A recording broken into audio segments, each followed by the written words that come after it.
Bismillahirrahmanirrahim. Assalamualaikum warahmatullahi wabarakatuh.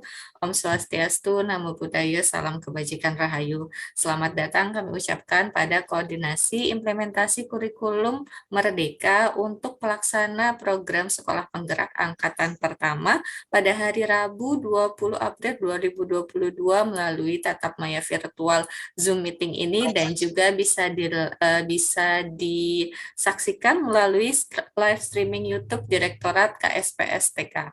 Baik, Bapak Ibu sekalian yang berbahagia, sebelum kita memulai acara ini, izinkan saya memperkenalkan narasumber yang akan menemani kita pada siang hari ini. Ada Ibu Rizky Maisura dan Ibu Dwi Setiawati dari Puskurbuk dan nah sekarang namanya Puskurjar ya Bu ya, bukan Puskurbuk lagi ya. Pusat Kurikulum dan Pengajaran. Selamat siang Bu Rizky dan Bu Maisur, Bu Rizky dan Bu Dwi. Ya, selamat siang. Oke, sehat ya Bu. Baik, baik. Baik, kemudian menemani kita semua Kapokja Program Sekolah Penggerak, Ibu Medira, kemudian ada Bapak Ibu dari tim implementasi kurikulum Merdeka juga yang akan menemani kita nanti. Baik, Bapak Ibu sekalian yang berbahagia, tanpa berlama lagi, marilah kita awali kegiatan kita siang ini dengan membaca doa menurut ajaran dan kepercayaan masing-masing. Berdoa menurut ajaran dan kepercayaan masing-masing dimulai.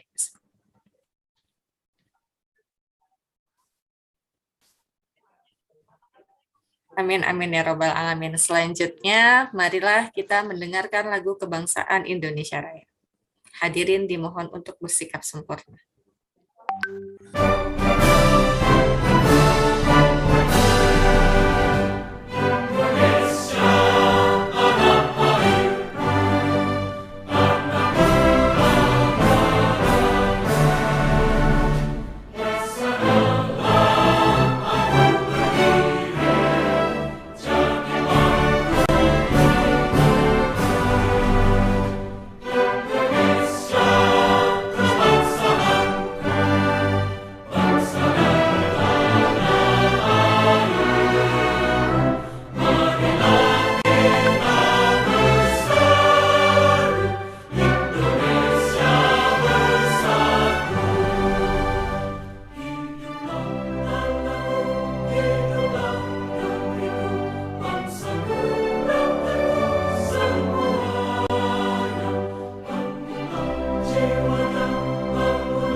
Hadirin dimohon untuk kembali ke sikap semula.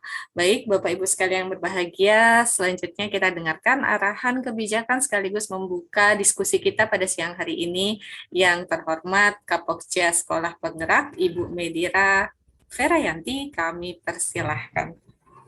Baik, Bapak dan Ibu, Assalamualaikum warahmatullahi wabarakatuh. Salam sejahtera untuk kita semuanya. Ya, ini mohon maaf izin tidak menghidupkan kamera, kayaknya nampaknya kondisi sinyal kurang stabil ini.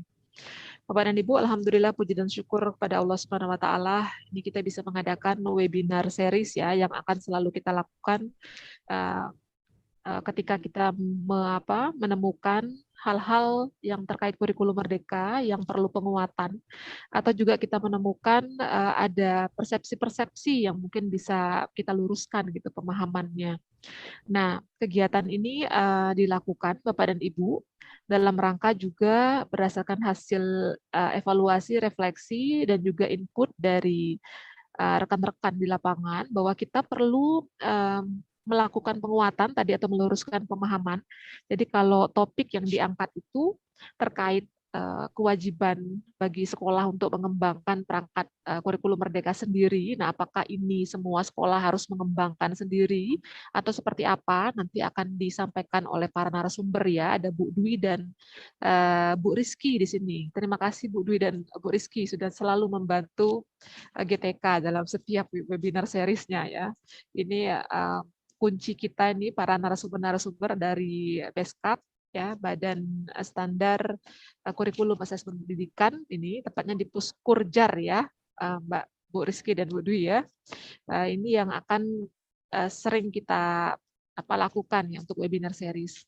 Tadi topik pertama adalah itu, apakah setiap guru itu harus mengembangkan sendiri perangkat kurikulum merdekanya. Nanti akan ada disampaikan seperti apa sebenarnya yang diharapkan.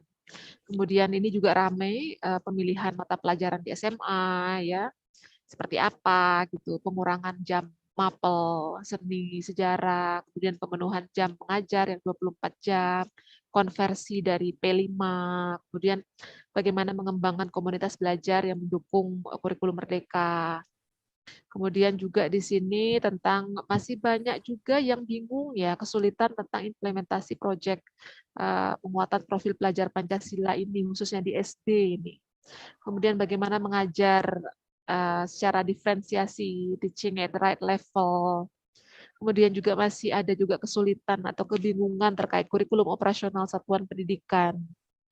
Ini selanjutnya juga masih ada yang perlu di-clear-kan tentang modul ajar dan assessment ya, yang mencerminkan pembelajaran interaktif dan mengasah critical thinking sesuai dengan tujuan kurikulum merdeka. Jadi intinya adalah poin-poin ini yang akan dikuatkan oleh para narasumber kami, yang Bu Rizky dan Bu Dwi yang ada di sini. Sekaligus nanti juga kami mengundang Bapak Ibu sekalian untuk tanya jawab ya.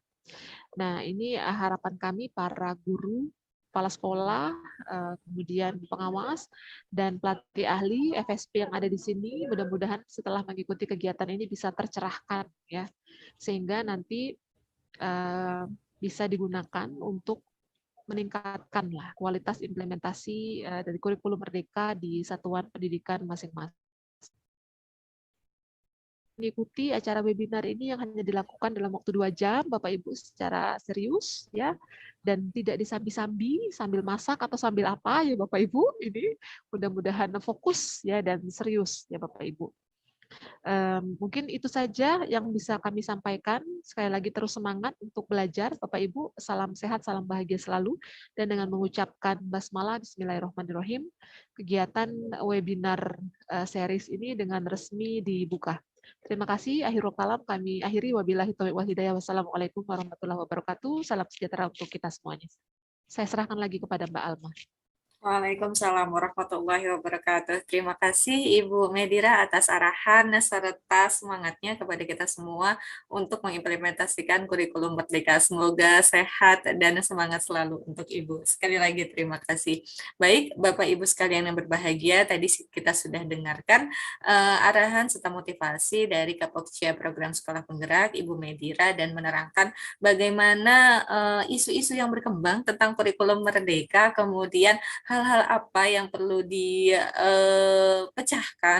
sebagai pelaksana program sekolah penggerak angkatan 1 yang tentu saja Bapak Ibu sekalian pasti sangat erat kaitannya dengan penerapan kurikulum merdeka ini. Tanpa berlama-lama lagi, mari kita dengarkan dari Bu Rizky Maizura dan Ibu Dwi Setiawati. Nanti pembagian bagaimana ini silahkan Ibu Rizky dan Bu Dwi ya yang berbagi dari Pusat Kurikulum dan Pengajaran. Betul ya Bu? Pusat Kurikulum Pembelajaran, dan Bu. Pembelajaran. Oh iya. Pembelajaran. Ya. Pusat Kurikulum dan Pembelajaran dari Kemdikbudristek Dikti. Oleh karena itu, kita persilahkan Bu Rizky dan Bu Dwi untuk menerangkannya kepada kita semua tentang implementasi kurikulum merdeka. Silahkan Ibu. Terima kasih Bu Walma, yang saya hormati Bu Medira, rekan-rekan dari GTK, dan Bapak Ibu peserta webinar yang saya banggakan. Terima kasih banyak untuk kesempatannya pada siang hari ini. Assalamualaikum warahmatullahi wabarakatuh. Salam sejahtera, shalom, Om Swastiastu, Namo Buddhaya, salam kebajikan, rahayu. Ya, sebelumnya kami telah menerima beberapa pertanyaan ya dari rekan-rekan terkait perkembangan dari apa yang perlu ditanyakan lebih detail terkait dengan implementasi di sekolah penggerak ya Bapak Ibu. Nah, mungkin saya akan paparan sedikit terkait perkembangan kebijakannya, nanti baru kemudian saya dan Mbak Dwi akan menjawab pertanyaan-pertanyaan yang sudah kami terima tersebut. Ya, saya izin share screen ya Bapak Ibu.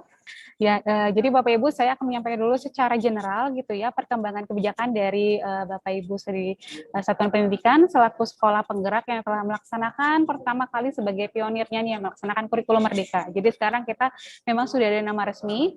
Kalau Bapak Ibu bertanya apa ini kurikulum sekolah penggerak kita ya, lalu ada juga pembelajaran paradigma baru, kurikulum prototipe, itu sebenarnya maksudnya sama semua. Cuma kita memang pada saat sudah ada keputusan menteri yang keluar, barulah kemudian diresmikan namanya kurikulum merdeka. Ya, jadi untuk sedikit update gitu ya perkembangan selama ada perkembangan regulasi dan juga kebijakan-kebijakan yang kita lakukan selama 1 tahun ini gitu. Saya akan sedikit. Nah, ini ya Bapak Ibu semua, ini sudah lebih kita strukturkan bagaimana untuk acuan-acuan kebijakan yang Bapak Ibu perlukan. Ini berlaku sama untuk di sekolah penggerak maupun juga di sekolah-sekolah yang nanti akan mengimplementasikan kurikulum merdeka secara mandiri. Ini adalah acuan kebijakannya. Yang pertama adalah Permendikbudristek nomor 5 tahun 2022 terkait SKL, standar kompetensi lulusan pada pendidikan anak usia dini, jenjang pendidikan dasar dan pendidikan menengah, serta Permendikbudristek nomor 7 tahun 2022 terkait standar isi. Nah, jadi nanti baik dari kurikulum 2013, kurikulum 2013 yang sederhanakan atau kurikulum darurat serta kurikulum merdeka ini akan mengacu pada standar ini, Bapak Ibu. Yang akan sebentar lagi keluar juga adalah standar proses dan standar penilaian. Nah, di sini Bapak Ibu nanti akan melihat dalam satu dokumen itu kita masukkan memang semua jenjang ada di situ. Gitu. Kenapa? Karena kita ingin menguatkan adanya relevansi, adanya kesinambungan antara satu jenjang pendidikan, mulai dari satuan PAUD sampai jenjang SD, SMP, SMA, SMK, itu memang tujuan akhirnya itu sama. Gitu. Makanya di sana, kalau Bapak Ibu yang sudah melihat, standar kompetensi lulusan itu punya 8 capaian. Itu kurang lebih jadi peningkatan alur perkembangan dari komponen yang sama, misalnya dari literasi numerasi gitu kan. Jadi untuk mengharapkan kesinambungan tersebut. Nah, kalau PAUD bagaimana kok jadi ada standar kompetensi lulusannya? Nah, ini kita kenal dengan sama sebelumnya STPPA, standar tingkat perkembangan anak gitu. Kemudian tapi ada perubahan di dalamnya gitu. Jadi dengan itu terkait Permendikbud 137, kemudian juga 137 tahun 2014, lalu yang terkait juga untuk standar proses standar isi sebelumnya itu juga sudah tidak berlaku, sehingga Bapak Ibu silakan melihat ini untuk standar kompetensi lulusan dan standar isi. Berikutnya yang sudah spesifik untuk kurikulum merdeka, termasuk juga kurikulum di sekolah penggerak yang Bapak Ibu sudah laksanakan dari tahun lalu, itu ada di Kemendikbudristek nomor 56 tahun 2022. Nah, di sini pemberitahuan bahwa silahkan ada 3 opsi kurikulum yang dapat digunakan, tapi untuk Bapak Ibu semua yang ada di sini yang sudah terdaftar di sekolah penggerak, otomatis yang akan dilihat adalah kurikulum merdeka. Nah, di situ ada struktur, proyek penguatan profil pelajar Pancasilanya, kemudian semua hal yang terkait informasi untuk kurikulum merdeka. Silakan dapat diakses di situ. Nah, memang ada beberapa update ya Bapak Ibu terkait misalnya capaian struktur PAUD. Sebelumnya kan kita belum memasukkan dalam kebijakan kurikulum sekolah penggerak. Nah, sekarang struktur kurikulumnya sudah ada. Nah, nanti saya akan beritahukan apa perubahannya. Gitu. Kemudian untuk dalamnya lagi nih, gitu. Kalau tadi adalah acuan-acuan satuan pendidikan, kalau sekarang dapat lebih fokus ke Bapak Ibu guru terkait keputusan Kepala Beskap nomor 8 tahun 2022 untuk capaian pembelajaran. Nah, ini capaian pembelajaran adalah yang akan menjadi acuan pembelajaran dan asesmen Bapak Ibu semua untuk para guru gitu. Jadi mulai dari PAUD, SD, menengah itu ada di sana semua capaian pembelajarannya. Kita ada update juga di PAUD gitu ya, karena dan di beberapa mata pelajaran seperti misalnya pendidikan Pancasila gitu yang memang kita sudah ada perbedaan nama menjadi pendidikan Pancasila, tidak lagi ada kewarganegaraannya, tapi memang esensinya kemudian muatan kewarganegaraan juga masih masuk di sana. Seperti itu. Nah, ini perubahan-perubahannya terjadi untuk menyesuaikan standar kompetensi yang telah terbit sebelumnya. Kemudian ada keputusan Kepala Beskap nomor 9 tahun 2022 terkait dimensi, elemen, dan subelemen profil pelajar Pancasila pada kurikulum Merdeka. Nah, ini mungkin harapannya dapat menjawab kalau ada yang masih bingung dalam melaksanakan proyek penguatan profil pelajar Pancasila ya Bapak Ibu. Nah, ini tujuan proyeknya itu Bapak Ibu silakan dapat melihat dari elemen dan subelemen profil ini.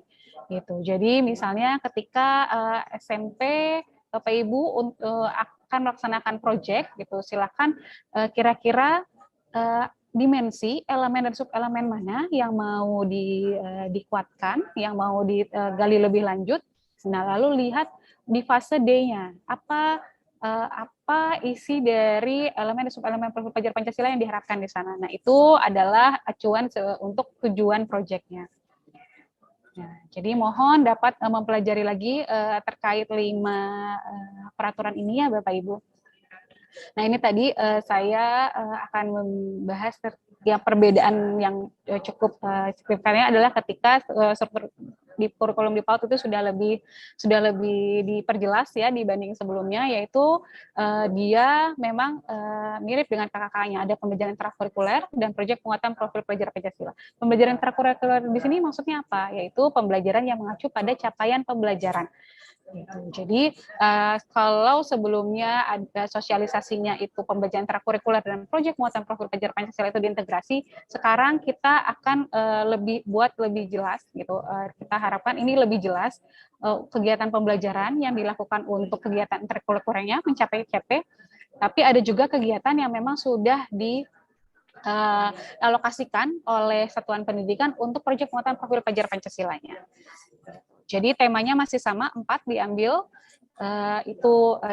sama dengan SD diharapkan dilakukan 2 kali selama setahun. Untuk alokasi waktunya itu juga dapat diserahkan kepada satuan pendidikan, yaitu misalnya dalam 2 proyek ada yang proyeknya 1 bulan atau 1 minggu, dipertimbangkan dari apa yang mau dibangun. Berarti semakin banyak subelemen yang mau dibangun, berarti waktunya mungkin lebih panjang. Dan ini harus dikontekskan dengan misalnya ada perayaan Hari Besar Keagamaan, tradisi lokal gitu. Jadi ada event-event, ada kejadian di lingkungan sekitar yang memang relevan gitu untuk kemudian dijadikan sebagai bahan proyek.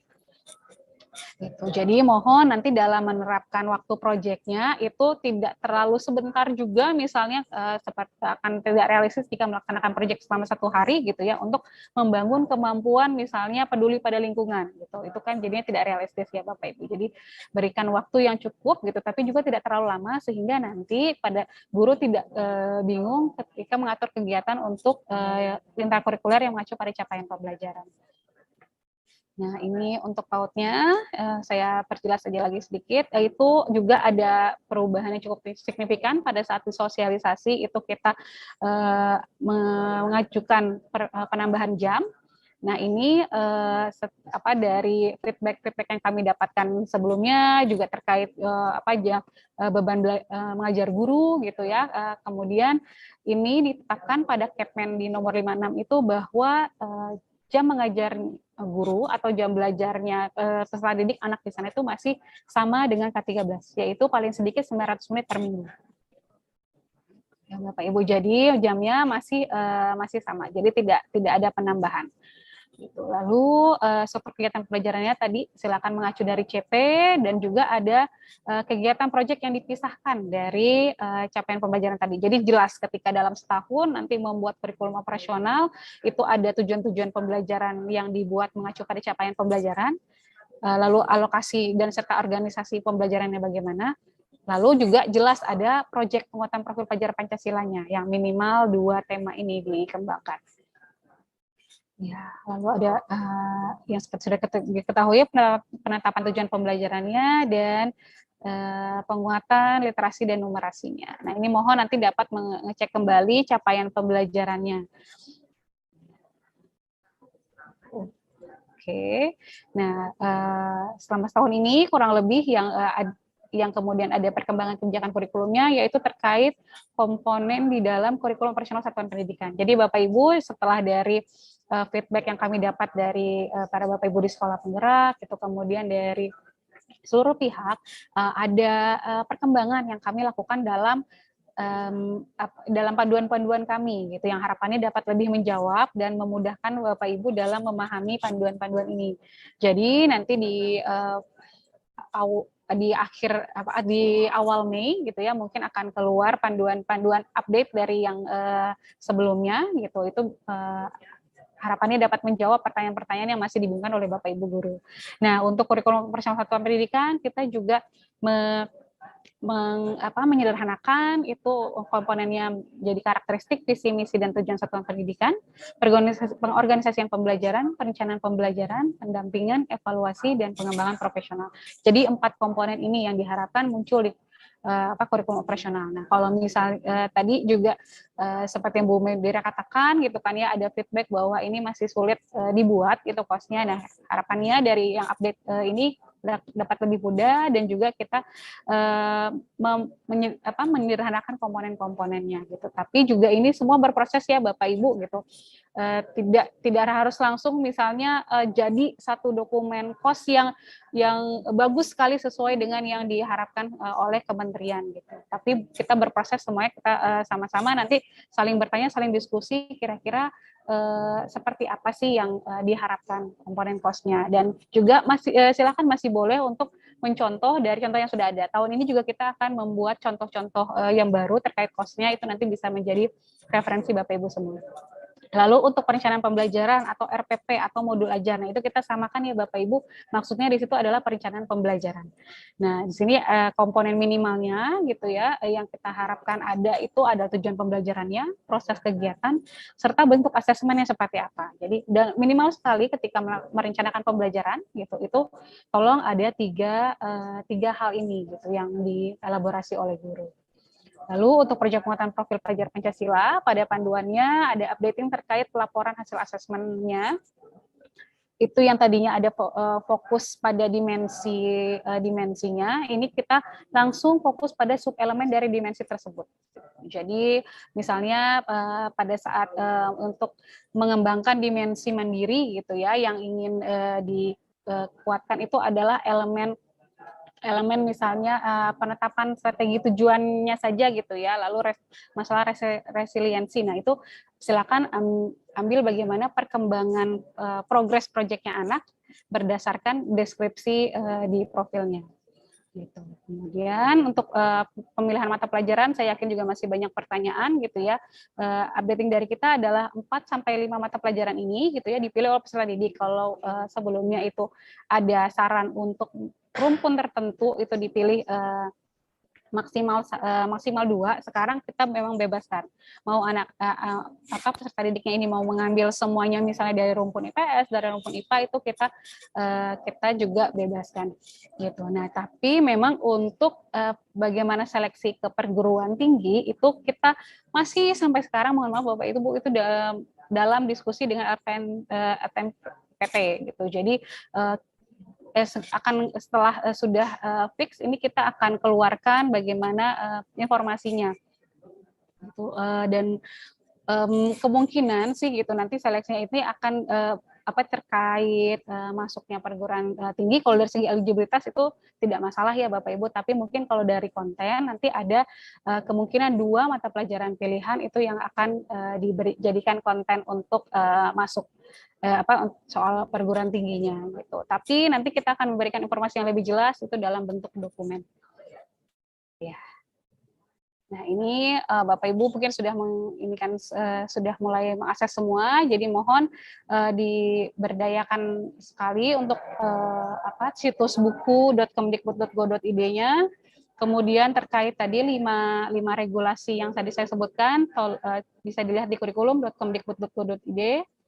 Kemudian ya seperti sudah diketahui sebelumnya. Nah, jadi kalau misalnya ditanya sekolah penggerak apakah nanti melaksanakan ini sama dengan yang melaksanakan mandiri, ya betul di tahun ajaran baru untuk yang angkatan kedua. Angkatan pertama berarti melanjutkan yang sudah dimulai dari kelas 1, kelas 4, melanjutkan ke kelas 2, kelas 5-nya. Jadi bertahap gitu. Kelas 7 ke kelas 8, lalu kelas 10 ke kelas 11. Seperti itu. Nah, mungkin sebelum saya dan Mbak Dwi lebih spesifik menjawab pertanyaan yang tadi sudah disebutkan oleh Bu Medira sebelumnya, Mbak Dwi mau menambahkan dulu mungkin, Mbak? Silakan.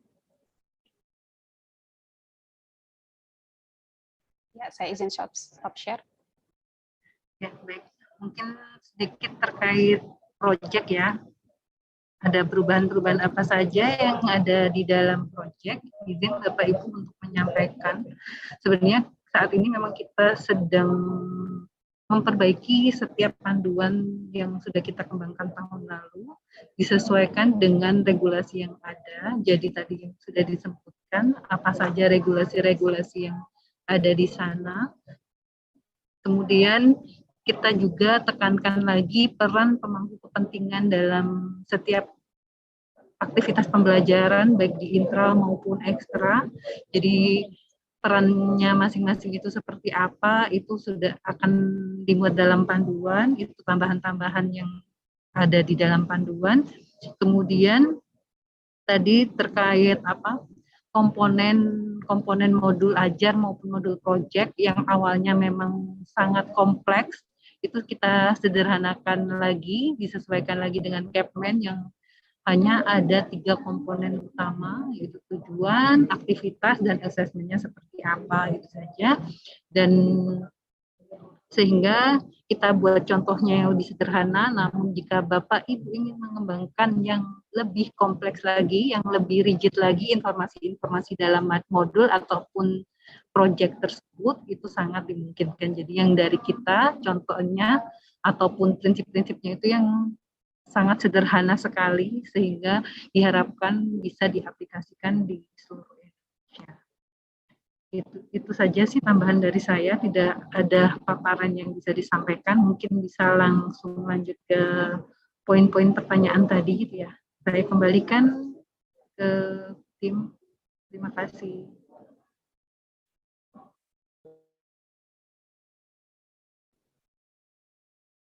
Izin Bu Walma, apakah kami langsung menjawab pertanyaan-pertanyaan yang sudah diberikan ya sebelumnya yang tadi sudah sempat dibahas oleh Bu Medira? Boleh, Bu. Jadi ini konsepnya Ibu berdua langsung memberikan jawaban ya dari isu-isu yang kami sampaikan kepada Ibu Kiki dan Bu Dwi. Gitu ya. Mungkin ya, nanti kalau ada pertanyaan lagi di chat dan di Q&A, kami sampaikan juga ke Ibu berdua. Silakan mungkin. Ya, Mbak Dwi mau mulai duluan? Ya mungkin saya coba jawab dari satu, nanti mungkin dari Mbak Kiki bisa menambahkan jika informasi yang saya sampaikan kurang lengkap. Jadi mungkin terkait kewajiban, pertanyaan pertama ya, kewajiban pengembangan sendiri perangkat dalam kurikulum merdeka. Nah, ini mungkin yang di lapangan beredarnya seperti itu. Jadi sebenarnya yang kami harapkan itu tidak seperti itu. Jadi ada learning journey-nya ya Bapak Ibu. Jadi mulai dari yang mengambil langsung, menggunakan langsung modul atau perangkat ajar yang sudah kita kembangkan. Jadi kami dari pusat sudah mengembangkan beberapa contoh perangkat ajar, mulai dari alur tujuan pembelajarannya, modul ajar, sampai ke modul project, itu dari tim kurikulum dan pembelajaran sudah mengembangkan beberapa contoh, baik melalui pengembangan sendiri maupun melalui proses kurasi, itu sudah kita lakukan, sehingga satuan pendidikan itu dapat menggunakan secara langsung perangkat ajar yang sudah ada tersebut untuk diterapkan dalam pembelajaran di kelas. Dan untuk modul ajar itu ada di mana? Itu ada di platform Merdeka Belajar ya Bapak Ibu. Jadi Bapak Ibu bisa mengunduh modul-modul tersebut dalam perangkat ajar tersebut dalam platform Merdeka Mengajar.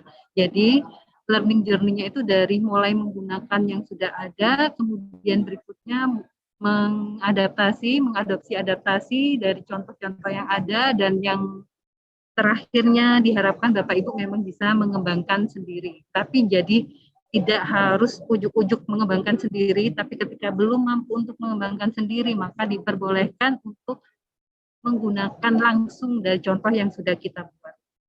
Itu untuk yang pertanyaan pertama. Mungkin dari Mbak Kiki ada tambahan, silakan. Ya, Mbak Dwi, jadi intinya ini ya Bapak Ibu, tidak ada keharusan langsung semuanya itu membuat modul ajar baru untuk semua mata pelajarannya. Silakan platform Merdeka Mengajar itu digunakan dan dimodifikasi jika itu kira-kira belum sesuai dengan Bapak Ibu semua. Jadi tetap semuanya berproses ya, gitu. Tidak hanya yang menjalankan secara mandiri, sekolah penggerak pun juga ada, kita berproses gitu. Silakan yang Bapak Ibu sanggupnya, mulai dari memodifikasi yang ada dulu atau ada yang mau bikin baru, itu juga kita persilahkan gitu. Jadi tidak perlu khawatir ketika intinya jangan sampai itu membebani gitu ya Bapak Ibu semua, tapi lebih ke perubahan di proses pembelajarannya yang kami harapkan. Ya, untuk pertanyaan kedua ya Mbak Dwi, ya mungkin tadi terkait pemilihan mata pelajaran di SMA tadi sudah sempat saya singgung. Sayangnya memang kita belum dapat memberikan informasi yang detail sekali ke Bapak Ibu semua gitu. Tapi intinya tadi tetap yang untuk kelas 11 itu diharapkan nanti tidak di kurikulum Merdeka tidak lagi memilih jurusan, tapi memilih mata pelajaran. Jadi dan ini juga dalam penerapannya Bapak Ibu di satuan pendidikan, kami juga tidak memintanya langsung lihat semua apa yang diharapkan anak itu dapat dapat dibuka gitu mata pelajarannya, tapi tolong lihat dari kesanggupan satuan pendidikannya, punya tenaga kependidikannya itu seperti apa gitu, punya gurunya bagaimana, punya fasilitasnya itu seperti apa gitu. Kemudian nanti silakan disesuaikan dengan rombongan belajarnya. Jadi saran kami memang nanti peserta didik ini diberikan opsi-opsi gitu ya, ketika mereka nanti memilih mata pelajaran, ada mungkin mata pelajaran yang mereka misalnya memilih gitu beberapa, ada yang mungkin secara dari guru gitu ya, atau dari mata pelajarannya itu tidak bisa disediakan oleh sekolah, maka nggak perlu dibuka dulu gitu. Jadi misalnya kalau guru di satuan pendidikan tidak punya guru bahasa Jepang atau guru bahasa atau yang lain gitu ya, jangan dibuka dulu gitu, tapi disesuaikan dengan apa yang yang memang punya saat ini satuan pendidikan seperti apa gitu. Tapi tadi diharapkan untuk tidak ada lagi yang harus misalnya mengambil dari sebelumnya kan disampaikan bahwa ini untuk yang rumpun IPA atau IPS maksimal dipilihnya 2 ya, nanti tolong memilih dari rumpun mata pelajaran lain, itu tidak. Jadi kita bebaskan kalau jika anak-anaknya itu memang ingin misalnya kan ini yang dipilih 4-5 mata pelajaran ya Bapak Ibu, dan salah satunya itu yang diharapkan diambil juga prakarya gitu, agar kebutuhan gurunya untuk guru yang sudah tersedia itu juga ada jam mengajarnya. Nah, dan dari situ itu juga nggak kita ini kan, jangan sampai anak-anak jadi merasa harus memilih, saya harus memilih salah satu dari yang rumpun IPS atau itu enggak itu. Jadi silakan dibebaskan saja. Tapi lagi-lagi tadi sesuaikan dengan apa yang dipunya satuan pendidikan. Seperti itu. Mungkin Mbak Dwi mau menambahkan?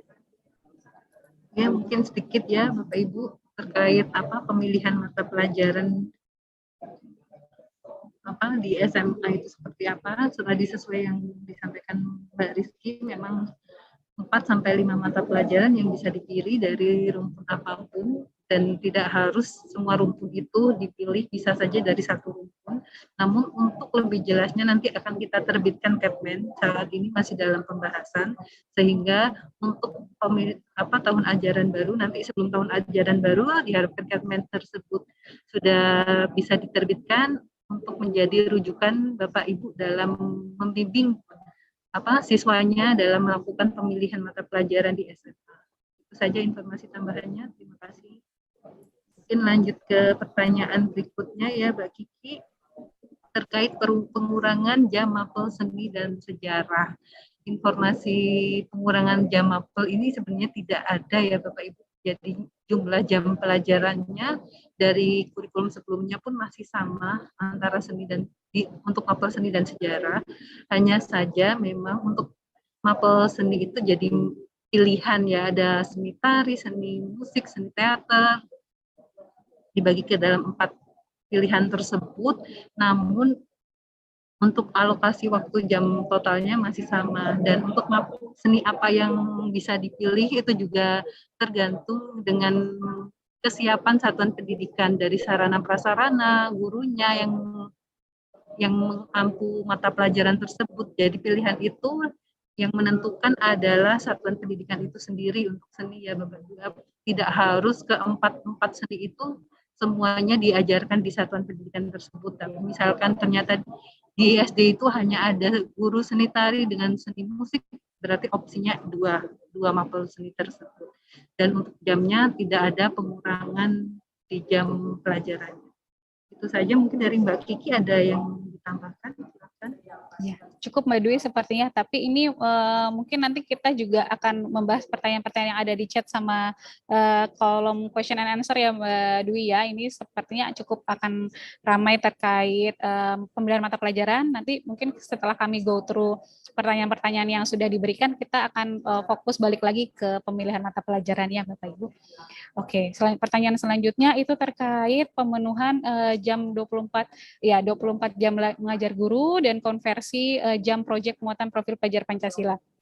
Nah, ini juga terkait dengan pemilihan mata pelajaran tadi ya. Kalau misalnya gurunya ada tapi anak-anaknya tidak memilih memilih ini, jadi bagaimana jam mengajar gurunya? Itu tadi yang sangat penting memang di sini juga salah satunya peran guru BK gitu Bapak Ibu, peran guru BK, guru guru kelas gitu ya, wali kelasnya untuk memetakan nih sudah lihat kira-kira minat anak-anak ini kemana gitu, dan itu juga ditanyakan dari alasan memilihnya, misalnya untuk ke perguruan tinggi mana dengan jurusan apa gitu. Nah, nanti guru BK dan guru kelas ini juga dapat membimbing anak gitu ya, memberikan saran terkait mata pelajaran yang sesuai dipilih gitu. Jadi jangan sampai anak-anaknya di sini memilih itu mata pelajaran yang mudah buat mereka, tapi sebenarnya mereka nggak tahu mata pelajaran ini nanti buat diapakan gitu ya Bapak Ibu. Nah, itu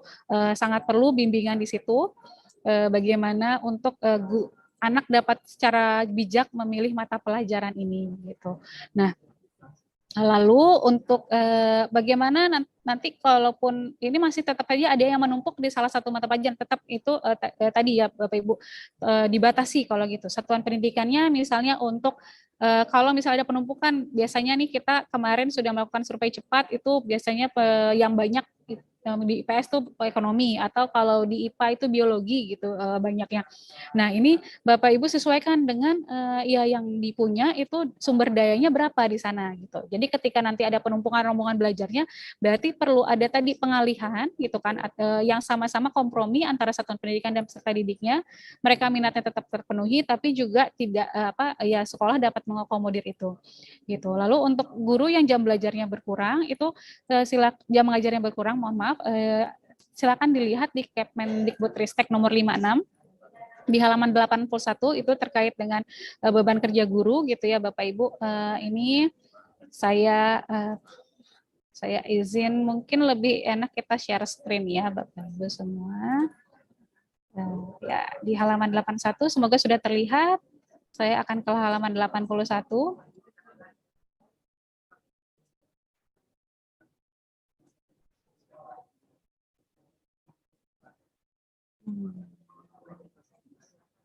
Ya. Ya, dalam hal guru tidak dapat memenuhi ketentuan dalam melaksanakan pembelajaran dan pembimbingan paling sedikit 24 jam, tatap muka per minggu, maka di guru diberikan satu tugas tambahan. Silakan kepala sekolah gitu atau wakasek kurikulumnya memberikan tugas tambahan, dan tugas tambahan lain yang terkait dengan pendidikan satuan pendidikan. Gitu. Jadi ini salah satunya tugas tambahan itu adalah tugas sebagai koordinator proyek penguatan profil pelajar Pancasila. Jadi juga memang karena proyek ini merupakan hal yang baru gitu ya, dapat ditunjuk seorang guru yang menjadi koordinator proyek gitu. Bagaimana misalnya satuan pendidikannya melaksanakan 2 sampai 3 tema per tahun, bagaimana pembagiannya, karena proyek ini bukan per mata pelajaran, bukan setiap guru memberikan proyek untuk mata pelajarannya Bapak Ibu ya, tapi sudah bebas konteks mapel.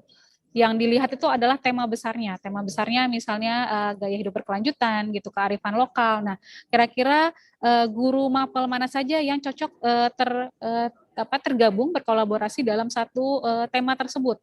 Gitu. Silakan dilihat di struktur kurikulumnya itu jumlah kira-kira jam untuk proyek yang diharapkan itu ada berapa. Nah, itulah dibagi dengan misalnya 2 sampai 3 tema proyek tersebut. Gitu. Nah, ini koordinator proyeknya dapat diberikan kepada guru yang tadi ada kekurangan jam mengajar dan atau ya kekurangan jam mengajar atau kekurangan jam pelajaran atau perubahan struktur kurikulum. Nah, ini tugas koordinatornya. Mengembangkan kemampuan, mengelola proyek, kemudian mengelola sistemnya yang dibutuhkan fasilitator. Nah, ini untuk tugas tambahan proyek itu besar jam mengajarnya sama dengan 2 jam per minggu. Nah, sehingga ini dapat ekuivalensikan dengan 2 jam tatap muka per satu rombongan belajar. Jadi dalam satu rombongan belajar siswanya dalam melaksanakan proyek itu dapat dihitung 2 jam. Nah, sehingga ini nanti perlu dibicarakan bersama. Mungkin kalau misalnya ada beberapa guru yang kekurangan jam belajar, berarti mungkin proyeknya ini perlu dilaksanakan misalnya dalam 1 minggu ada 1 hari yang digunakan untuk proyek, karena untuk membantu guru tersebut gitu ya dalam memenuhi jam mengajarnya. Seperti itu. Nah, ini perlu kelihatan di dalam pengorganisasian pembelajarannya yang di dalam pos itu. Gitu. Nah, kemudian kalau ini tadi, jadi kalau misalnya ada 5 peserta didik nih yang memilih bahasa Jepang gitu ya, saya dari tadi ini bahasa Jepang, tapi misalnya itu gurunya ada, tapi yang memilih cuma 5, itu silakan kebijakan dari sekolah. Jika ingin dibuka sumber daya yang ada, silakan dibuka. Nah, ya jadi tidak harus satu rombongan belajar itu 36 murid ya, 36 peserta didik ya Bapak Ibu. Nah, ini tadi tapi kalau misalnya dalam satu rombongan belajar itu lebih dari 36, silakan membuka rombongan belajar baru. Lalu ya untuk mata pelajaran pilihan tidak ada syarat jumlah minimum peserta didik. Tadi tergantung dari sumber daya yang dipunya. Gitu. Jadi kalau 5 tapi disediakan itu juga silakan lanjut saja. Walaupun cuma 5 orang, 3 orang peserta didiknya. Tapi tadi tergantung kebijakan dari satuan pendidikan lagi. Lalu jika setelah diberikan tugas tambahan lain sebagai koordinator proyek itu masih kurang dari 24 jam, maka guru tersebut diakui jam mengajarnya 24 jam jika pada kurikulum 2013 telah memenuhi paling sedikit 24 jam tatap muka per minggu. Jadi Bapak Ibu, walaupun tadi setelah menjadi koordinator proyek pun masih belum cukup, itu tetap jadi ini ya, tetap diakui jika sebelumnya di K13 memang juga sudah memenuhi 24 jam. Seperti itu. Ya, untuk yang konversi P5-nya juga ya Bapak Ibu, tapi tolong dilihat dari total keseluruhannya bagi dengan guru yang akan berkolaborasi di sana. Oke, nah. Ya, pertanyaan selanjutnya silakan Mbak Dwi. Oke, baik. Kita bergerak ke pertanyaan berikutnya, itu bagaimana terkait mengembangkan komunitas belajar untuk mendukung implementasi kurikulum merdeka. Ya, betul sekali Bapak Ibu. Untuk mendukung pelaksanaan kurikulum merdeka baik secara mandiri maupun Bapak Ibu guru yang sudah tergabung dalam PSP maupun SMKPK, diharapkan memang membentuk komunitas belajar. Di situ berisi pengawas, kepala sekolah, dan guru-guru, sehingga dalam komunitas tersebut bisa melakukan belajar mandiri, sharing informasi, permasalahan yang dihadapi dalam melakukan implementasi. Karena jika Bapak Ibu di sini hanya mengharapkan dari sosialisasi atau pendampingan, itu kurang menggali informasinya juga, dan mungkin dengan adanya komunitas belajar ini bisa dirumuskan apa saja mungkin yang tidak bisa dijawab bersama, itu baru nanti bisa ditanyakan ketika dilakukan pendampingan. Sehingga dengan adanya komunitas belajar ini bisa meningkatkan pemahaman Bapak Ibu dalam implementasi KM itu seperti apa, ruh dari kurikulum Merdeka ini seperti apa. Jadi diharapkan mungkin kesulitannya dalam melakukan pembelajaran diferensiasi. Jadi itu bisa jadi sharing informasi juga dari Bapak Ibu. Praktik baik di satu sekolah mungkin bisa jadi panutan untuk sekolah yang lain. Jadi memang diharapkan bisa membentuk komunitas belajar di wilayahnya masing-masing dalam mendukung implementasi kurikulum Merdeka. Mungkin dari Mbak Kiki ada tambahan, silakan Mbak. Ya, nanti untuk komunitas belajar ini Bapak Ibu mungkin rekan-rekan dari GTK yang akan lebih fasih dari kami dalam menjelaskan ini ya.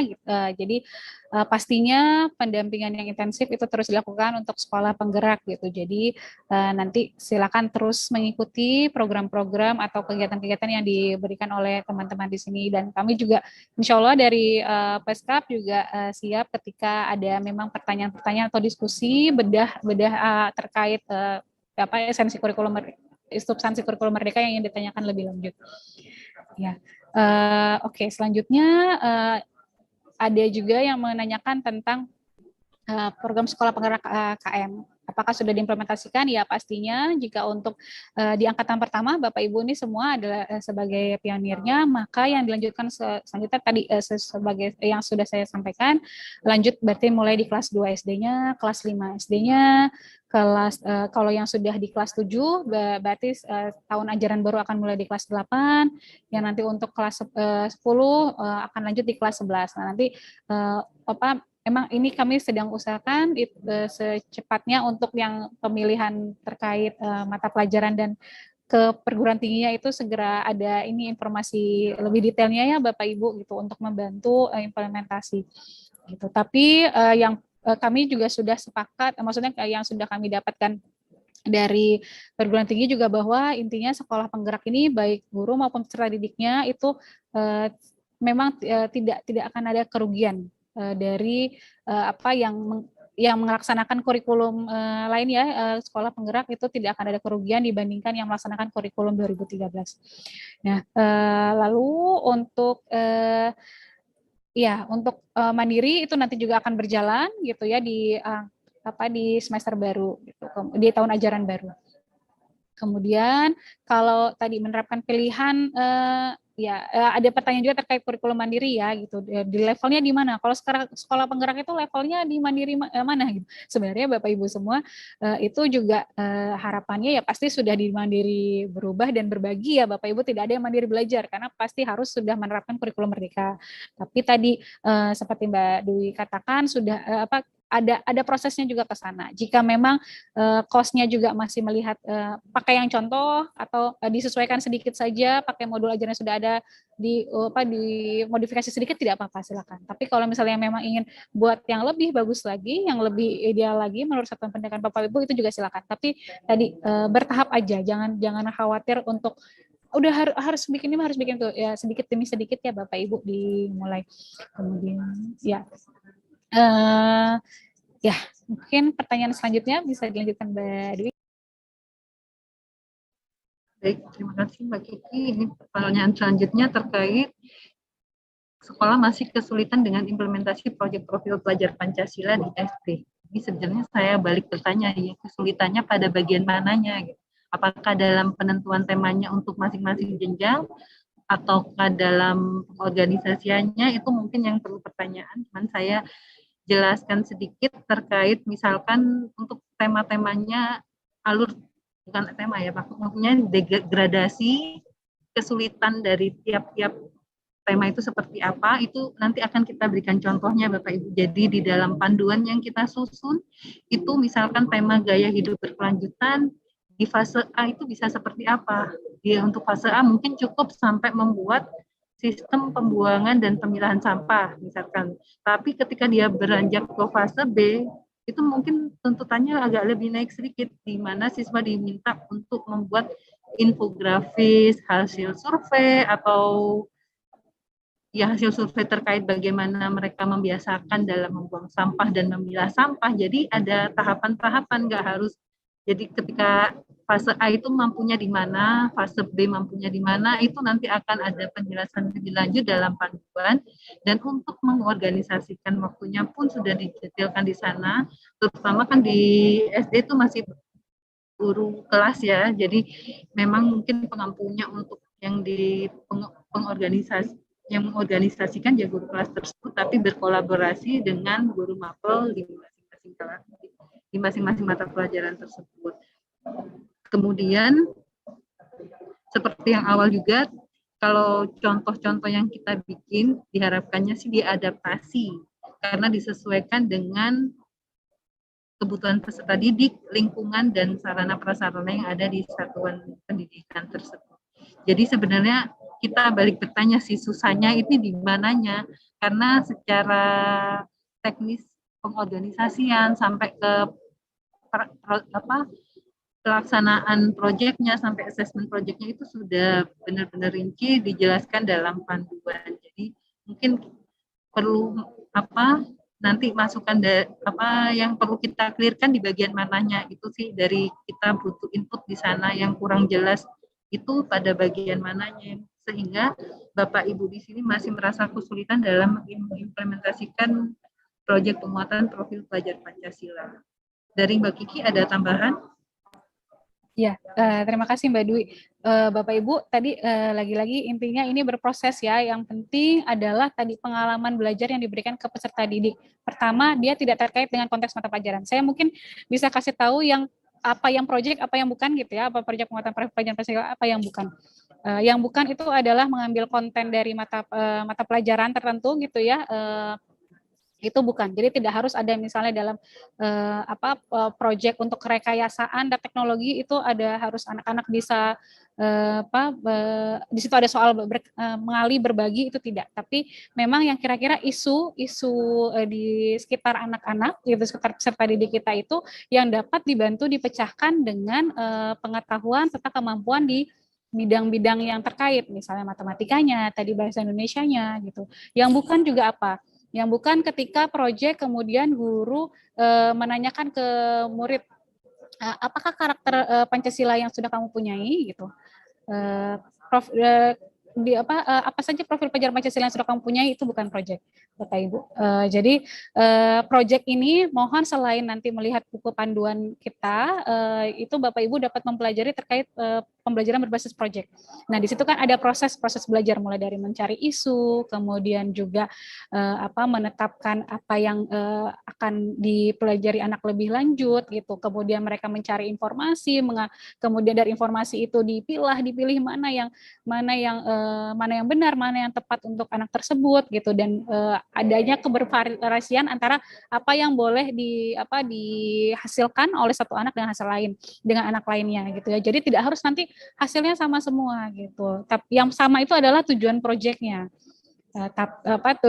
Dimensi elemen dan subelemen yang mau disasar. Tapi bagaimana caranya itu nanti baik dalam kelompok maupun individu tergantung nanti dari bagaimana bentuk proyeknya, itu bisa sangat berbeda.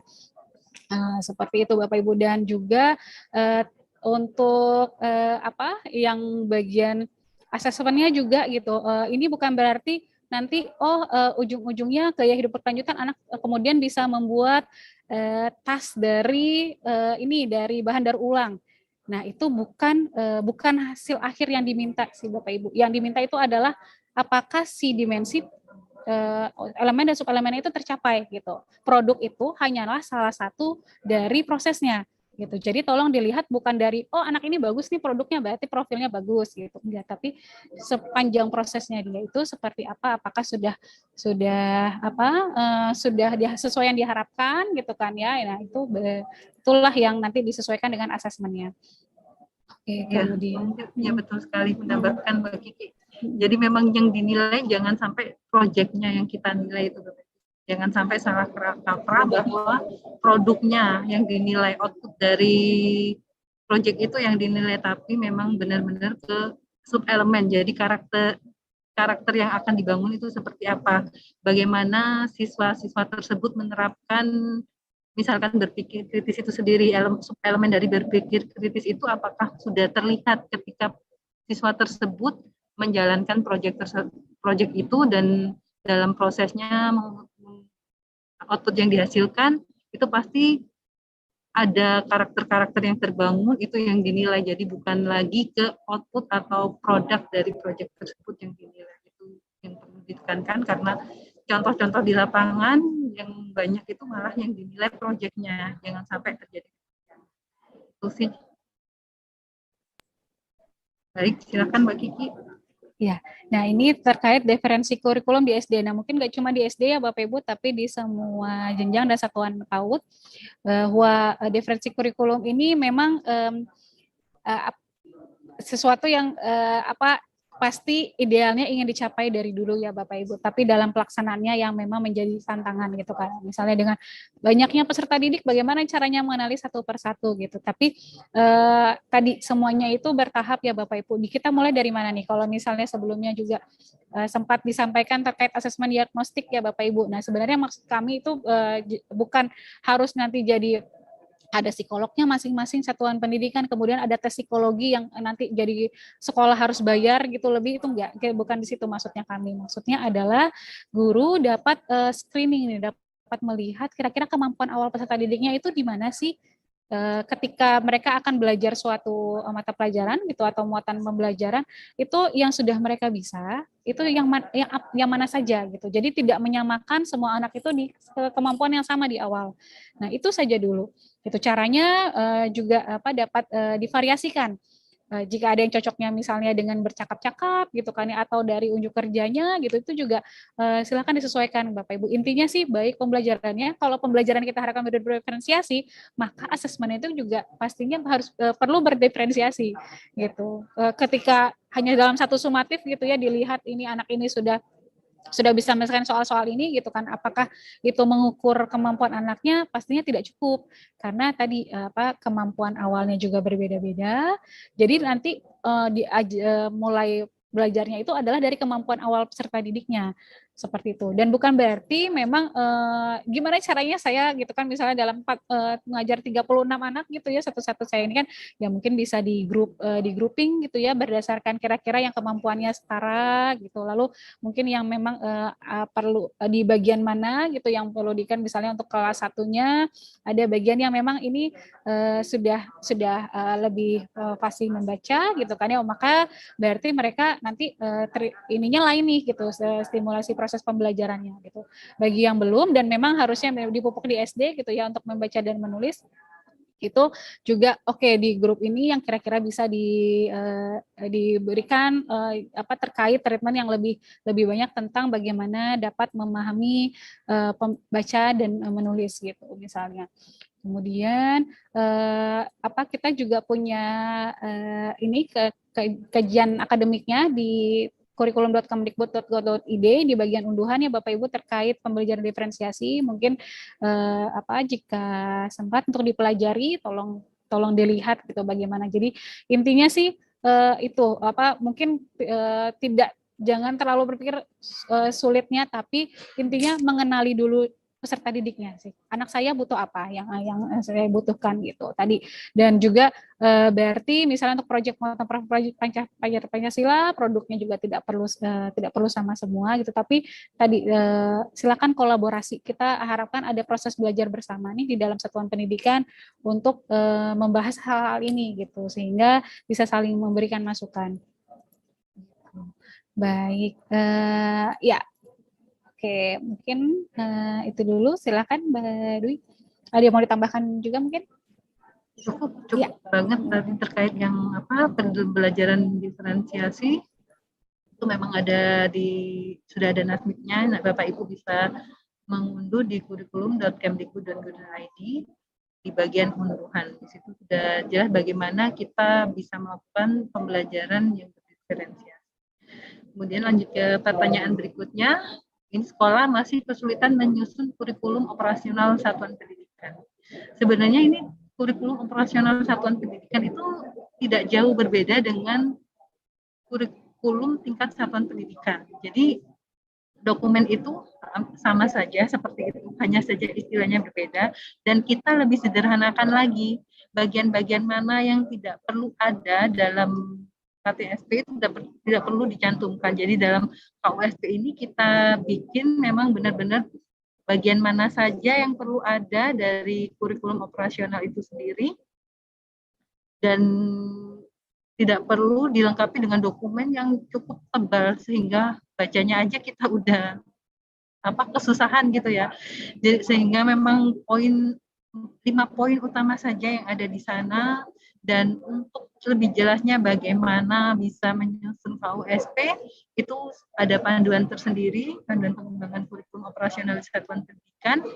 Di masing-masing jenjang itu sudah lebih, deskripsinya sudah ada di situ, penjelasannya lebih lanjut sudah ada di situ.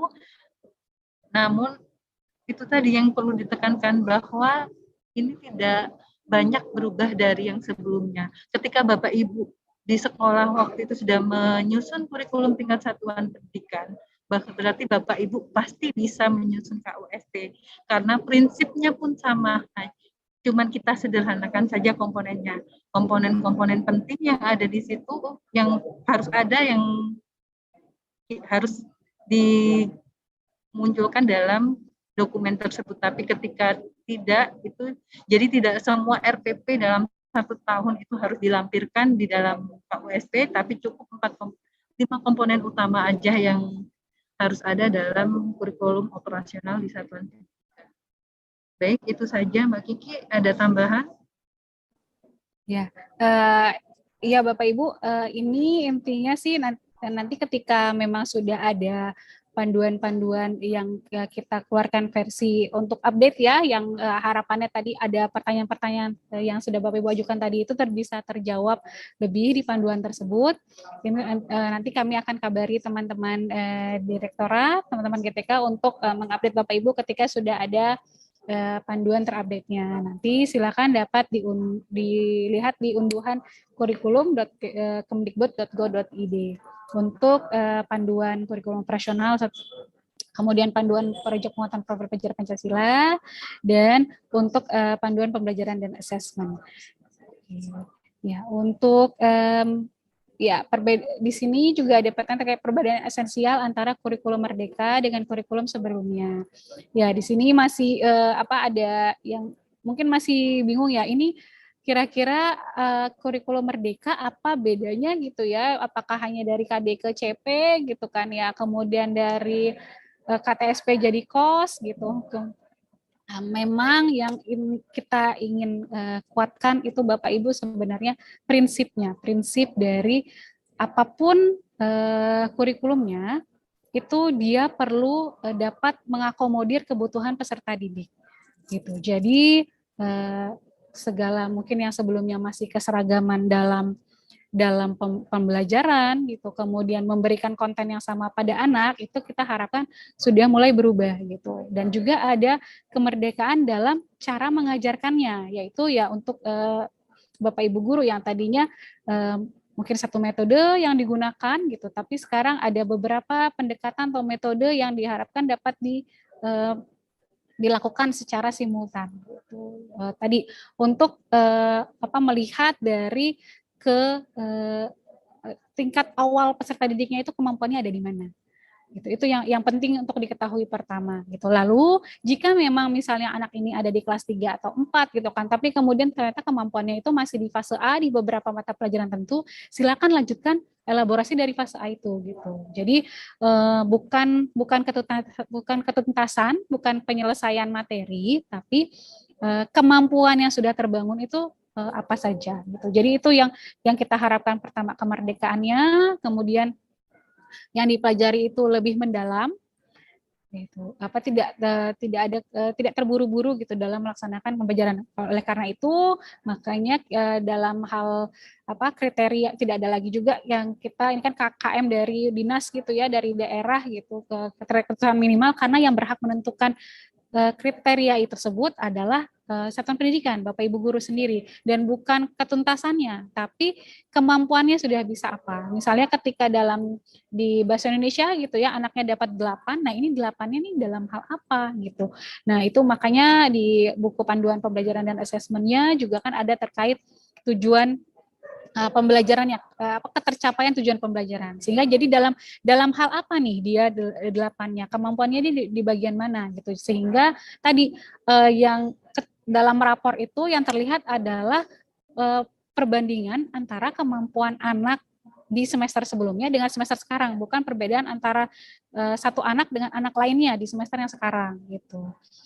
Lalu juga kita harapkan dapat lebih relevan, dapat lebih kontekstual, keperbedaan antara berbagai satuan pendidikan itu terlihat gitu kontekstualitasnya. Kira-kira apa sih yang perlu dipelajari di sini gitu. Kontennya itu sangat bisa Bapak Ibu Bapak Ibu diganti sesuai apa yang diperlukan oleh peserta didiknya, tapi yang penting kemampuannya sama yang bagian esensial itu yang ada di CP itu terpenuhi. Seperti itu. Jadi kurang lebih perbedaannya seperti itu. Bagaimana kepala sekolah dan guru merespon hal tersebut? Intinya adalah kita perlu terus berproses belajarnya untuk berkolaborasi bersama juga bagaimana mewujudkan itu semua. Bapak Ibu saya tahu itu kami yakin itu memang tidak mudah gitu, tapi kita perlu upaya bersama nih, apa yang dari kami yang bisa kami bantu, perubahan apa yang bisa Bapak Ibu lakukan gitu. Jadi tadi ya dalam hal dilihat dari bagaimana sejauh ini selama implementasi kemerdekaannya, apakah sudah mulai tercapai mendalamnya dalam pembelajaran, kemudian juga apakah sudah lebih relevan kontekstual dengan yang dibutuhkan anak. Nah itu dapat dievaluasi dari situ. Mbak Dwi mungkin ingin menambahkan? Ya, sedikit mungkin Mbak Kiki ya. Tadi memang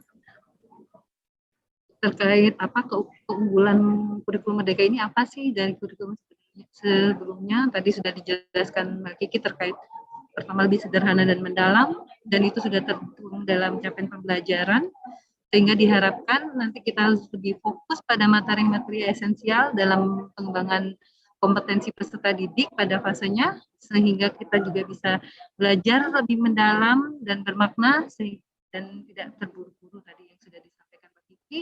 Kemudian lebih merdeka. Merdekanya tidak hanya dari gurunya ya Bapak Ibu. Jadi mulai dari peserta didik kita beri kemerdekaan, sehingga di mana tidak, terutama di SMA ini sudah terlihat jelas tidak adanya program peminatan di SMA, sehingga peserta didik memiliki kemerdekaan untuk memilih mata pelajaran sesuai dengan minat, bakat, dan aspirasi yang mereka miliki. Kemudian dari sisi guru, kemerdekaannya seperti apa? Di mana guru ini bisa lebih merdeka dalam mengajar sesuai dengan tahapan capaian dan perkembangan peserta didik, di mana kita mengalabarasikan CP itu dalam fase, bukan lagi per tahun.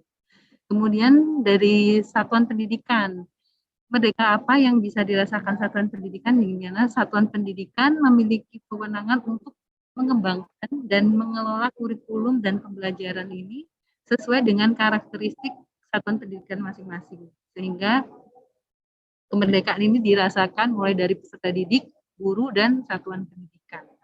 Kemudian yang ketiga adalah lebih relevan dan interaktif.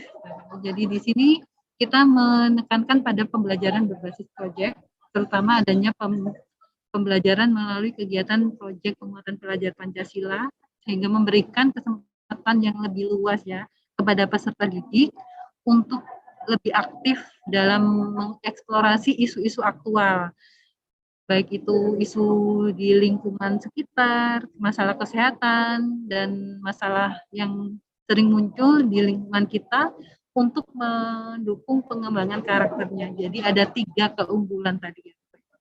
Dan kemerdekaan itu diharapkan bisa dirasakan mulai dari peserta didik, satuan pendidikan, dan guru itu sendiri. Itu saja mungkin Mbak Kiki, tambahan dari saya. Terima kasih. Terima kasih Mbak Dwi. Intinya tadi itu ya Bapak Ibu, jadi detail-detail kurikulumnya ini terkait capaian pembelajaran, modul ajar gitu. Intinya yang kita ingin sampaikan itu adalah tadi terkait kemerdekaan, mendalamnya mempelajari suatu kemampuan dan juga relevansi ke kehidupan sehari-hari. Nah, ini silakan Bapak Ibu mengkritisi selama perjalanan melaksanakan kurikulum Merdeka ini ya gitu. Apakah arah yang ingin kita tuju ini cukup bisa tercapai dengan yang sudah ada nih di desain kurikulumnya yang sekarang. Yang jelas kita ingin menuju ke sana tadi. Nah, kita masih butuh feedback dari Bapak Ibu semua untuk bagaimana agar ya desain kurikulum pembelajaran kita ini dapat benar-benar mendukung gitu ke arah 3 hal tadi. Ya. Lalu untuk penyusunan modul ajar dan assessment gitu ya yang mencerminkan pembelajaran interaktif dan critical thinking. Ya ini sebenarnya tidak hanya di kurikulum Merdeka ya Bapak Ibu, pasti di semua kurikulum gitu, semua pembelajaran itu perlu mengasah bagaimana critical thinking-nya. Nah tadi mungkin akan panjang sekali gitu kalau misalnya dibahas itu seperti apa, tapi yang saya bisa bilang tidak gitu, misalnya untuk bukan yang mengasah critical thinking, misalnya ketika dalam belajar IPS gitu di SMP, kemudian guru membaca hanya meminta peserta didik membaca dari semua buku mata pelajaran ini satu nih gitu, tolong dibacakan apa definisi interaksi sosial gitu. Lalu biarpun dibuat kelompok gitu ya, tapi pertanyaannya masih sama, ditanyakan lagi soal definisi lalu dari buku yang sama. Itu bukan pembelajaran yang kritis. Kenapa? Karena tidak ya apa perbedaannya, apa challenging, apa tantangannya ketika semua anak sudah dikelompokkan tapi mereka punya tugas yang sama. Untuk apa mereka dikelompokkan kalau misalnya tugasnya masih sama semua gitu. Jadi silakan buat berjenjang, misal dalam berkelompok itu apa tugasnya masing-masing, apa definisi dari interaksi sosial itu menurut mereka gitu. Jadi bukan menurut bukunya, tapi menurut mereka. Lalu mereka bisa simulasikan secara lebih mudah itu seperti apa sih interaksi sosial. Jadi anak tuh nggak terdiskoneksi antara interaksi sosial itu apa ya maksudnya, padahal dengan mereka berkomunikasi saja itu sudah interaksi sosial gitu. Jadi membumikan segala yang ada di buku dan encourage mereka untuk punya referensi lain selain buku mata pelajaran. Makanya kemudian kita membuat modul ajar apa segala macam, bukan maksudnya agar semua guru dapat dikasih semua bahan-bahan ada, tidak, tapi untuk punya alternatif lain gitu dalam memberikan pelajaran gitu. Kemudian juga tadinya pembelajaran berbasis proyek juga merupakan salah satu hal yang bagus gitu ya untuk bisa kedepankan critical thinking ini, karena yaitu anak dia dari apa yang dia tertarik gitu, dia dapat mengembangkan sendiri, dia cari tahu sendiri informasinya, itu dia belajar gitu dan dia bisa menyampaikan ke yang lain gitu untuk dia. Jadi intinya mungkin ya tidak semudah dengan bertanya jawab gitu ya, menjawab pertanyaan yang sudah jelas jawabannya, tapi yang memang membutuhkan mungkin bukan hanya satu jawaban benar, tapi ada beberapa jawaban benar. Nah, itu yang seperti itulah kira-kira yang masa critical thinking, dan pasti Bapak Ibu sebenarnya ketika berkolaborasi bersama akan menemukan yang jauh lebih bagus lagi gitu. Kalau mungkin Bapak Ibu pernah nonton yang Three Idiots gitu ya, di situ juga membahas soal seorang mahasiswa yang harus dengan sama membacakan definisi untuk suatu hal yang sebenarnya bisa dijelaskan dengan lebih gampang. Nah, kita ingin anak-anak kita itu seperti itu. Intinya dari pengetahuan yang mereka punya, mereka bisa mengubah apa dari perilakunya dan untuk ke lingkungan dari pengetahuan dan kemampuan yang mereka punya. Nah, itu arahnya ke sana. Oke. Nah, mungkin tadi kita sudah ini ya Mbak Dwi ya, dari pertanyaan awal yang diberikan ke kita itu mungkin kita sudah misalkan, tapi pastinya masih banyak nih yang ada di kolom question and answer dan chat ya Mbak Dwi ya. Apakah mau kita jawab langsung gitu atau bagaimana kira-kira? Mungkin apa kita berikan ke Bu Walmah dulu gitu atau bagaimana Mbak? Iya, baiknya kita kembalikan ke Bu Walmah dulu ya Mbak. Ya. Jadi nanti bisa disortir pertanyaan mana saja yang perlu kita jawab. Oke, baik. Terima kasih Bu Rizky dan Bu Dwi tentang penjelasannya tentang kurikulum Merdeka. Jadi Bapak Ibu nampaknya sudah semakin jelas ya kemana nih arahnya kurikulum Merdeka ini.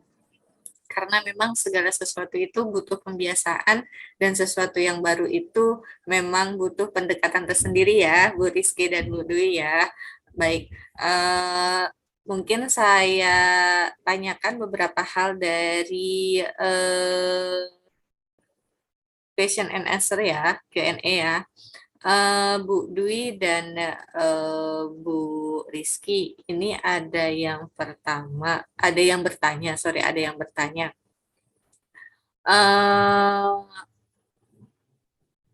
Sebentar, saya cari dulu.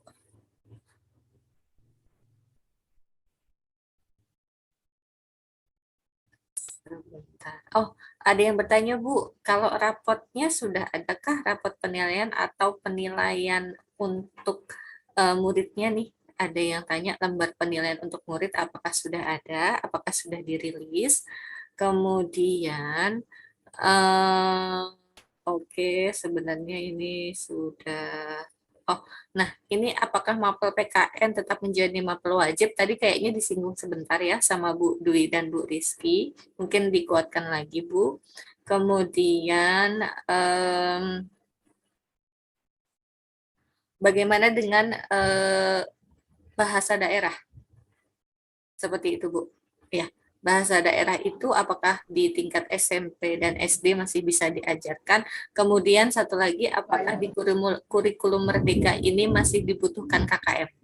Ya, jadi 4 saja itu dulu, Ibu. Pertama, apakah masih dibutuhkan KKM di kurikulum Merdeka? Kemudian apakah bahasa daerah masih diajarkan di SD dan di SMP? Kemudian tadi lapor pendidikan ya Bu ya, rapor pendidikan. Sorry kalau saya berlibat.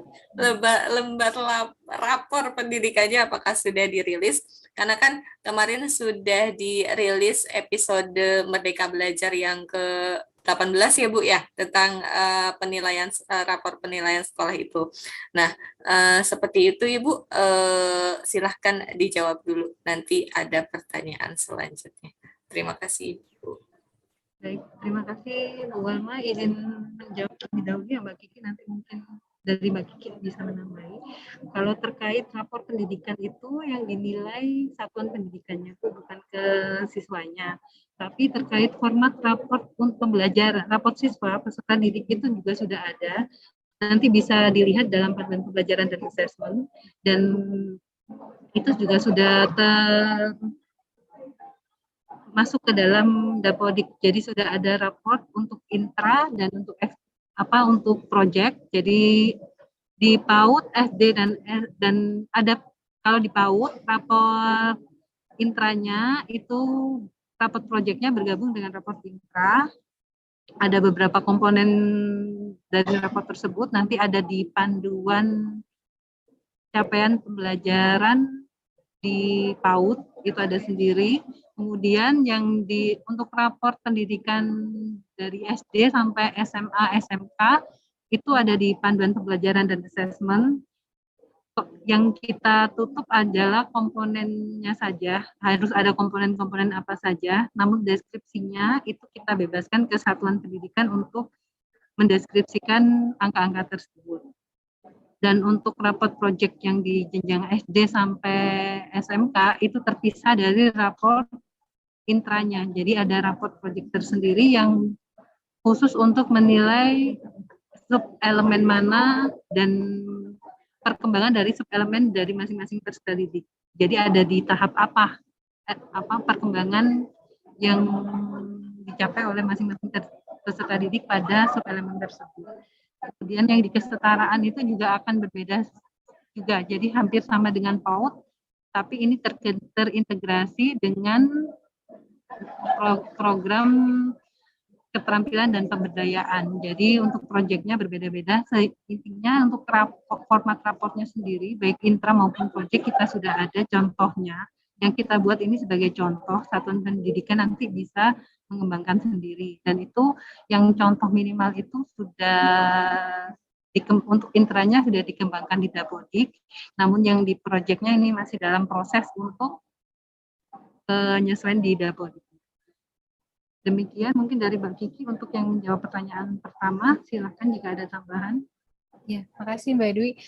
Iya Bapak Ibu nanti dapat dilihat lebih jelas di panduan ya. Mungkin di awal AME atau akhir April ini silakan mengunjungi situs kurikulum.kemdikbud.go.id gitu kan untuk melihat sudah ada panduan update-nya gitu ya. Memang yang sebelumnya juga sudah dijelaskan, dapat melihat dari situ juga gitu. Tapi kita mungkin ada pertanyaan-pertanyaan kita lengkapi gitu penjelasannya di sana.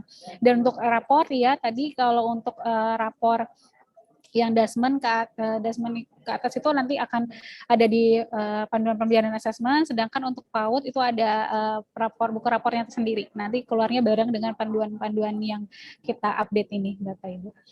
Nah, mungkin untuk pertanyaan selanjutnya terkait kenapa masih wajib ya. Jadi tidak ada mata pelajaran wajib yang kita hilangkan, Bapak Ibu, tapi memang sekarang jadi namanya pendidikan Pancasila gitu. Nah, muatan kewarganegaranya masih ada di sana, tapi secara nama itu akan menjadi pendidikan Pancasila. Seperti yang sudah dituliskan di Kepmen nomor 56-nya. Untuk bahasa daerah, silakan Bapak Ibu berarti itu masuk ke dalam muatan lokal ya Bapak Ibu. Nah, kami kan dari Kemdikbud memberikan struktur minimal gitu. Jadi kalau misalnya sekolah satuan pendidikan ingin menambahkan mata pelajaran, menambahkan muatan itu sangat boleh sekali. Tadi kan tergantung dari kesiapan dari satuan pendidikan. Nah, itu dapat dilihat lebih lanjut di Kepmen halaman 9 terkait muatan lokal. Jadi bahasa daerah masuk di situ, silakan muatan lokal ini dapat dimasukkan di 3 pilihan. Yang pertama diintegrasikan ke dalam mata pelajaran lain, misalnya di dalam bahasa Indonesia nanti juga ada ingin muatan terkait bahasa daerah itu juga silakan. Tapi atau mau dimasukkan ke dalam proyek muatan profil pelajar Pancasila, misalnya mengenal mengambil tema kearifan lokal gitu ya, lalu tugasnya itu adalah mengenal bahasa daerah. Nah, itu juga bisa. Satu lagi juga bisa dilakukan dengan mengembangkan mata pelajaran yang berdiri sendiri. Jadi silakan kalau ingin membuat bahasa daerahnya ya Bapak Ibu menambahkan muatan mata pelajaran bahasa daerah. Itu juga silakan saja. Lalu untuk KKM ya betul, KKM itu kalau misalnya misalnya ada yang ditetapkan dari dinas gitu ya, dari daerah tertentu untuk semua sekolah sama itu tidak ada lagi. Tapi yang ada adalah yang ditetapkan oleh satuan pendidikan. Kriterianya tadi bukan ketuntasan lagi-lagi ya Bapak Ibu, tapi dari ketercapaian kemampuannya dalam mata pelajaran tertentu. Jadi silakan dilihat dari tujuan pembelajarannya sejauh mana dalam satu mapel tujuan pembelajaran itu terpenuhi yang dikaitkan dengan capaian pembelajarannya. Gitu. Jadi nanti yang menetapkan kriteria itu adalah satuan pendidikan, Bapak Ibu guru sendiri. Gitu. Dan bagaimana agar menjaga kualitasnya itu juga dapat dibaca di panduan pembelajaran dan asesmen. Ya, Mbak Dwi ada yang mau ditambahkan mungkin? Cukup Mbak Kiki. Ya. Berarti cuman menguatkan saja bahwa di KKM sekarang berganti menjadi kriteria tujuan pembelajaran dan lingkupnya bukan di akhir tahun ya, tapi di akhir aktivitas pembelajaran. Jadi setiap tujuan pembelajaran kita ukur kriteria ketercapaian tujuan pembelajaran tersebut seperti apa. Jadi tidak seperti sumatif di akhir itu, tapi setiap aktivitas pembelajaran. Itu saja, terima kasih. Silakan Bu Alma. Oke, jadi Bapak Ibu sudah tidak ada KKM lagi, yang ada ketuntasan pembelajaran ya Bu ya? Kriteria ketercapaian tujuan pembelajaran. Oke, kriteria ketercapaian pembelajaran. Jadi kriteria ketercapaian pembelajaran yang dilakukan oleh Bapak Ibu guru di akhir sesi pembelajaran ya Bu ya. Jadi bukan di ujung akhir semester atau akhir tahun, tapi di ujung akhir pembelajaran agar selalu bisa memonitoring perkembangan laju siswa. Baik, sudah jelas ya Bapak Ibu ya tadi yang disampaikan oleh Bu Rizky dan Bu Dwi. Mungkin nanti Bu Rizky dan Bu Dwi berkenan ya untuk memberikan bahan-bahan bacaan yang tadi Ibu Rizky dan Bu Dwi sampaikan terkait dengan panduan, Kepmennya, kemudian paparan dari Bu Dwi dan Bu Rizky tadi. Baik, Bu Rizky dan Bu Dwi ada yang bertanya nih, keterkaitannya dengan nanti ketika mendaftar di perguruan tinggi. Kurikulum Merdeka ini kan sudah tidak ada peminatan toh ya. Nah, kalau lulusan dari sekolah yang menerapkan kurikulum Merdeka, nanti di perguruan tingginya pas daftar nih gimana nih? Bu Dwi dan Bu Rizky mungkin bisa memberikan pencerahan. Baik, terima kasih. Coba saya jawab. Jadi untuk apa sinerginya dengan ketika nanti tes masuk perguruan tinggi itu sudah kita bahas dengan apa perguruan tinggi ya dengan dikti. Jadi apa mapel-mapel apa saja nanti kita tuangkan dalam entah Kepmen atau permen ya masih ini pun masih kita bahas yang dimana akan memberikan arahan lebih lanjut ketika nanti siswa tersebut ingin mempelajari sains apa misalkan teknik dan desain. Ketika dia mempelajari teknik dan desain itu harus mengambil mata pelajaran apa saja sehingga nantinya relevan ketika akan masuk ke perguruan tinggi. Jadi nanti sudah kita akan petakan ketika dia di geosains dan pertanian itu mapel-mapel apa saja yang diharapkan diambil. Jadi ada 2 mapel yang mungkin harus diambil jadi apa dasar pemikiran mereka sebelum mereka menentukan harus memilih mata pelajaran apa. Jadi di situ kita berikan arahan bahwa ketika nantinya akan mengambil mata pelajaran kimia, apa jurusan kimia dia harus mempelajari dia harus mengambil mata pelajaran apa saja. Jadi nanti akhirnya bisa sesuai ketika dia nanti masuk ke jenjang perguruan tinggi. Kemudian Bu Walma, mungkin dari Mbak Rizky ada yang ditambahkan? Ya, saya mau menambahkan di bagian tadi ketika memang SNMPT ini nanti kita akan rilis gitu ya untuk daftar setiap jurusan itu rekomendasi mata pelajaran yang perlu diambil apa yang relevan gitu untuk menyiapkan siswa di perguruan tingginya. Nah, tapi ini juga dia bukan sebagai syarat untuk masuknya ya. Jadi misalnya nih anaknya mau masuk kimia, tapi dia nggak mengambil 2 mata pelajaran atau 3 mata pelajaran yang terkait kimia semua gitu, terus dia nggak bisa masuk, tidak. Jadi dia tetap bisa masuk, tapi nanti terkait tesnya itu mungkin ada kontennya yang dekat dengan mata pelajaran yang disarankan tersebut gitu, sehingga dia dianjurkan untuk mengambil mata pelajaran tersebut gitu. Nah, ini kita memang masih godok terus ini keputusan dari PT-nya ya gitu untuk bisa segera gitu mengeluarkan daftar-daftar tersebut gitu. Dan untuk bagian mata pelajarannya juga kalau untuk yang istilahnya dia akan dapat jalur undangan gitu ya, baiknya tidak ada perbedaan antara pemilihan mata pelajarannya di kelas 11 dan 12 agar nanti dari nilai raportnya itu lebih jelas terlihat gitu. Tapi kalau untuk nanti untuk peserta didik yang mengambil jalur tes gitu ya atau yang lain itu silakan kalau misalnya dia berubah pikiran di kelas 12-nya mengambil mata pelajaran pilihan yang berbeda dengan kelas 11 silakan. Tapi untuk yang jalur undangan kita merekomendasikan memilih mata pelajaran yang sama. Seperti itu. Mungkin itu informasi yang dapat kami berikan sejauh ini Bu Walma. Oke, baik. Jadi Bapak Ibu yang mengampu di SMA atau ya yang di SMA ya, yang biasanya ada penjurusan, sekarang kan sudah tidak ada penjurusan. Tenang saja, sudah dipikirkan oleh tim Puskurjar ini bahwa nanti akan ada pemetaan mata pelajaran apa. Jadi siswa-siswinya lebih terfokus. Oh, kalau dia mau jadi perawat atau kalau dia mau jadi apa, atau kalau dia mau ngambil jurusan apa pas kuliah itu sudah dipetakan ya. Jadi dari kelas 12 ya, dari kelas 11 ya Bu ya, sudah dipetakannya ya. Ya, Jadi dari kelas 11 sudah mengambil mata pelajaran tersebut agar nanti ketika SNMPTN atau tes masuk perguruan tinggi sudah tertata, oh saya maunya ke sini gitu. Oke, baik. Ibu Rizky dan Bu Dwi, perkenan ya kita jawab pertanyaan live ya. Baik, ada yang mau diangkat, Mbak Taskia boleh diangkat salah satu atau salah dua dari peserta yang raise hand.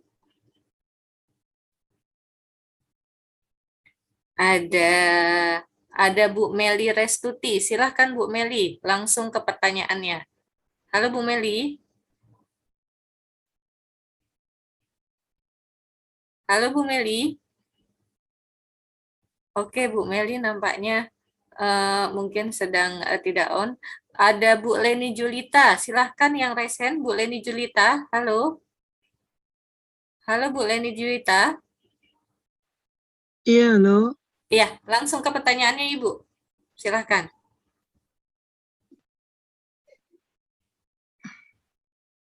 Halo Ibu. Ibu Leni Julita. Halo. Oke, nampaknya belum siap mungkin Ibu Leni Julita. Bapak Hendri Basari, silahkan Bapak Hendri Basari. Langsung ke pertanyaannya Pak. Pak Hendri Basari. Oke, Bapak Ibu mohon yang raise hand benar-benar yang ingin bertanya ya. Jadi ketika kami angkat ke panelis. Suara saya terdengar, siap. Bu? Oke, terdengar Pak, silakan. Langsung ke mohon pertanyaannya. izin, saya dari SMA Negeri 42, Bu. Halo, Halo, terdengar suara saya, Bu? terdengar. Ya, saya dari SMA Negeri 42, berkaitan dengan yang tadi sudah dijelaskan oleh Ibu Rizky dan Bu Dwi ya. Saya menyikapi tentang proyek nih, Bu. Ya, proyek yang sudah berjalan. Ya, proyek kebetulan di sekolah kami sudah berjalan di proyek ketiga nih, Bu ya. Saya lihat kan luar biasa nih, Bu, nuansa proyek ini. Ya, langsung ke pertanyaannya Pak. Ya, jadi pertanyaan ini, Bu, ini hanya usul. Karena ini kurikulum merdeka memang baru, proyek tadi kan yang dilihat kan bukan hasilnya sebetulnya Bu ya, tapi dimensi-dimensinya Bu ya. Ini usul saja Bu, bagaimana kira-kira kalau proyek ini ada ciri khas di sekolah penggerak, bahwa setiap sekolah itu bisa dikompetisikan Bu dari proyek ini Bu gitu. Jadi ada nuansa kompetisinya juga Bu. Jadi menambah semangat dan wahana yang luar biasa di kurikulum merdeka ini. Karena proyek yang diciptakan anak-anaknya yang dibuat luar biasa, membanggakan. Jadi alangkah baiknya kalau memang ada ini hanya usul, kira-kira dari kementerian bisa mengadakan suatu kompetisi proyek di sekolah kurikulum merdeka ini, Bu. Mungkin itu aja, Bu. Terima kasih. Oke, usulannya ditampung dulu ya Pak Hendri ya. Baik. Selanjutnya ada Pak Zainal Safiuddin. Silakan Pak Zainal langsung ke pertanyaannya.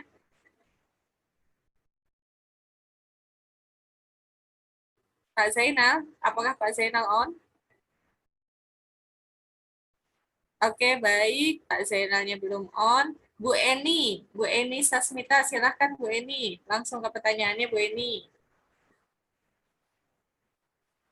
Bu Eni, halo.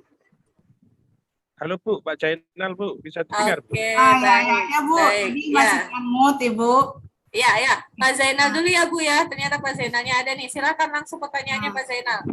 Iya, saya hanya menyikapi surat edaran dari Dirjen yang terbaru Bu, tanggal 7 April kemarin. Di situ ada istilah bantuan pemerintah tahun 2022 untuk pengadaan buku.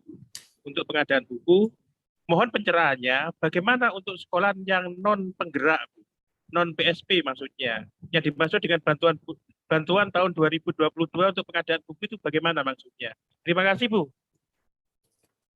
Oke, baik. Ini sesinya tentang implementasi kurikulum merdekanya ya Pak ya. Kalau itu mungkin nanti ada sesi lain dan akan kami tampung pertanyaan Bapak. Terima kasih.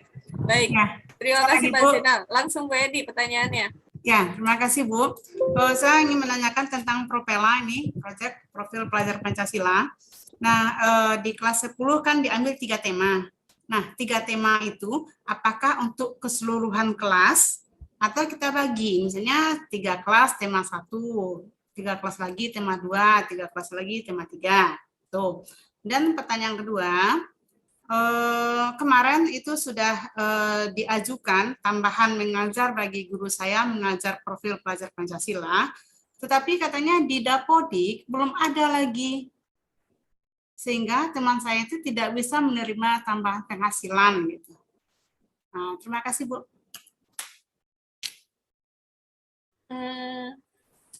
Mungkin Bu Rizky bisa jawab yang Propela.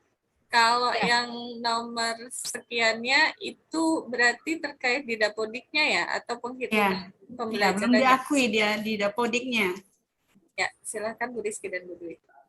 Ya Bu Eni, terkait itu tolong segera dilaporkan saja ke teman GTK atau bagian Dapodik gitu ya, baiknya sudah ada kontak teman Dapodiknya gitu untuk diberitahukan soal itu, karena di Kepmen kami sudah menuliskan bahwa untuk beban kerja guru intinya yang tidak sampai 24 jam itu jangan sampai terganggu jika sebelumnya memang sudah menerima tunjangan tersebut gitu. Jadi mungkin perlu dilaporkan terkait yaitu tadi tugas guru tersebut, kemudian juga melaksanakan kurikulum merdeka gitu. Jadi tolong diupdate bagian Dapodiknya. Semoga segera dapat ini ya Bu ya dituntaskan. Dapodik di Dinas Provinsi ya Bu ya.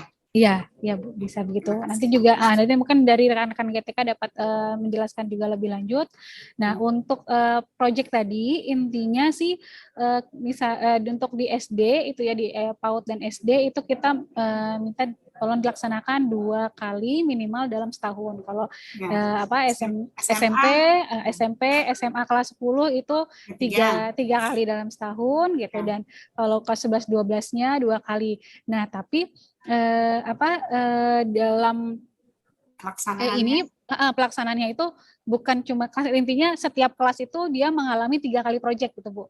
Nah, kalau misalnya mau dibuat temanya berbeda itu adalah kebijakan dari satuan pendidikan. Silakan mau seperti apa gitu. Tapi intinya tadi setiap peserta didik yang ada di kelas tersebut itu mengalami 3 kali proyek. Atau 2 kali proyek tergantung dari ketentuannya. Ya, terima kasih Bu. Iya, sama-sama. Dan itu tadi Pak yang terkait untuk lomba ya gitu ya. Mungkin nanti dapat diusulkan, tapi intinya sih memang kita ingin memupuk tadi budaya berpikirnya ya Bapak Ibu. Jadi tadi produk itu dia adalah proses kesekian gitu dari proyek ini gitu. Jadi bukan hanya masalah produknya gitu kan ya, karena nanti bisa saja misalnya dia dibantu sama orang tuanya gitu kan yang bikinnya gitu. Jadi harapan kita ini adalah sesuatu pembelajaran basic project ini sesuatu yang long lasting gitu. Tidak hanya dalam tahun tertentu atau semester tertentu nanti booming gitu ya, kemudian nanti jadi hilang gitu. Tapi terus dibangun. Nah, mungkin Mbak Dwi mau menambahkan? Ya, mungkin sedikit terkait pemilihan tema. Tadi sudah yang disampaikan Mbak Kiki sudah tepat sekali. Izin sharekan mungkin ya Bapak Ibu terkait ini. Jadi ada beberapa tahapan. Tahap awal dalam pemilihan tema ini. Apakah sudah terlihat? Masih loading Ibu. Masih loading. Jadi sudah terlihat. Ya, ada 3 tahap satuan pendidikan dalam menentukan tema atau topik. Jadi Bapak Ibu mau di tahap awal, tahap berkembang atau berkelanjutan itu sesuai dengan kemampuan satuan pendidikan tersebut. Jadi penentuan temanya mau 2 tema yang sama untuk setiap tingkat, setiap kelas, itu berarti ada di tahap awal. Kalau ketika tahap lanjutan berarti dia menentukan 2 tema untuk PAUD, SD dan MI sederajat, tapi berbeda untuk tema berikutnya. Setiap kelas dapat memilih tema yang berbeda, itu juga tergantung satuan pendidikannya. Jadi ada di tahap mana Bapak Ibu itu ada di sini tahapannya. Tapi pemilihan temanya tadi sesuai yang disampaikan Mbak Kiki itu bisa sama untuk setiap jenjangnya atau bisa berbeda untuk setiap kelasnya. Gitu. Jadi itu bisa dikembalikan lagi ke satuan pendidikan tersebut mampunya seperti apa, lihat kondisi lingkungannya, kesiapan satuan pendidikannya, kesiapan gurunya dalam mengembangkan tema-tema tersebut. Jadi ada beberapa pemberian opsi tema yang mungkin nanti ini bisa juga ada Bapak Ibu baca di panduan pengembangan proyek penguatan profil pelajar Pancasila. Demikian Bu Walma, terima kasih. Oke, terima kasih. Jadi Bapak Ibu sudah jelas ya tadi yang sudah disampaikan oleh Bu Kiki dan Bu Dwi mengenai implementasi kurikulumnya, dan sekali lagi bahwa ini adalah kurikulum merdeka dan kita membiasakan anak didik kita untuk merdeka dan berpikir secara bebas namun terstruktur ya Bapak Ibu ya. Jadi tadi sudah Bu Kiki sampaikan usul yang bagus untuk kompetisi, tapi jangan semua hal itu dikompetisikan. Karena kalau nanti semua hal dikompetisikan, ujung-ujungnya hanya untuk melihat nilai atau hasil, tapi tanpa menghargai prosesnya. Jadi yang kita lihat di sini adalah ketika kurikulum merdeka ini disampaikan, satuan pendidikan merdeka secara bebas untuk menentukannya dan melihat proses pembelajaran dari siswa tersebut. Makanya tadi Bu Dwi sampaikan tidak ada KKM lagi, tapi adanya ketuntasan apa Bu tadi biar diingat terus sama peserta ini, sama kepala sekolah. Adanya Kriteria apa Bu tadi? ketercapaian tujuan pembelajaran. Nah, kriteria ketercapaian tujuan pembelajaran dan itu pun ada di setiap akhir pembelajaran. Jadi Bapak Ibu, selama proses pembelajaran, kalau Bapak Ibu melihat wah ada yang kurang nih, ada yang kayaknya kurang klik, atau peserta didiknya sepertinya tidak bisa mengikuti dengan baik, atau peserta didiknya tampaknya terlalu pintar, terlalu pandai, dapat menerima dengan sangat cepat. Nah, Bapak Ibu bisa diubah lagi tuh caranya, alurnya, bagaimananya. Seperti itu ya Bapak Ibu ya. Dan tentu saja kita tetap menghargai perbedaan kecerdasan masing-masing anak didik kita. Seperti itu. Baik, sudah lewat dari 15.30 nih Bu Rizky dan Bu Dwi. Mungkin closing statement-nya untuk Bu Rizky dan Bu Dwi, dan tentu saja kami sangat mengharapkan share materi, kemudian share bahan bacaan dari Bu Dwi dan Bu Rizky sekalian. Seperti itu. Bapak Ibu sudah cukup kan ya? Atau ada satu lagi mungkin ya Bu ya? Satu lagi ada Bu Siti Salam. Silahkan Bu Siti Salam, langsung ke pertanyaannya. Ya, terima kasih atas kesempatannya Mbak Walma, Ibu Dwi dan Bu Rizky. Ini pertanyaan saya langsung karena tadi juga dibahas di dalam pertanyaan tersebut. Nah, ini terkait dengan kebetulan kami, sekolah kami SMP 3 Gunung Sindur adalah sekolah penggerak angkatan pertama. Yang insya Allah tahun ini, tahun pelajaran yang akan datang, kami sudah punya kelas 8 nih, Bu Rizky ya. Nah, pertanyaan saya, ini untuk guru-guru yang mengajar di kelas 7, apakah ini mengikuti siswanya di kelas 8? Pertanyaannya yang pertama. Yang kedua, nah ini bagaimana untuk guru-guru yang mengajar di kelas 8 dan kelas 9 yang sekarang? Artinya teman-teman yang di kelas 8 dan kelas 9 ini kan butuh materi-materi yang kemarin, yang sudah dibimtekkan. Kalau yang kelas 7 kan kita sudah mengadakan IHT kemarin ya BIMTEK yang pertama 11 Mapel, kemudian guru-guru lain yang memang terkait dengan mata pelajaran itu kami mengadakan IHT di sekolah tahun kemarin. Nah, untuk yang sekarang ini, kalau yang kelas 7 mengikuti anaknya di kelas 8, nah ini strateginya seperti apa? Meskipun kami sebenarnya sudah punya strategi, insya Allah kami akan mengadakan IHT untuk teman-teman guru di kelas 8 dan kelas 9, dan penguatan untuk yang ngajar di kelas 8. Tapi ini saya minta pendapat dari Bu Rizky nih, dan Bu Dwi nih, kira-kira bagaimana? Mungkin itu aja, terima kasih, padahal masih banyak nih, tapi waktunya udah mepet nih, udah pengen pulang. Ya, terima kasih Bu Rizky, Bu Dwi juga Mbak Walma. Assalamualaikum warahmatullahi wabarakatuh. Waalaikumsalam. Silahkan langsung dijawab Bu Dwi dan Bu Rizky, dan langsung dilanjutkan dengan closing statement dari Bu Rizky dan Bu Dwi ya. Silahkan. Baik, terima kasih Bu Walma.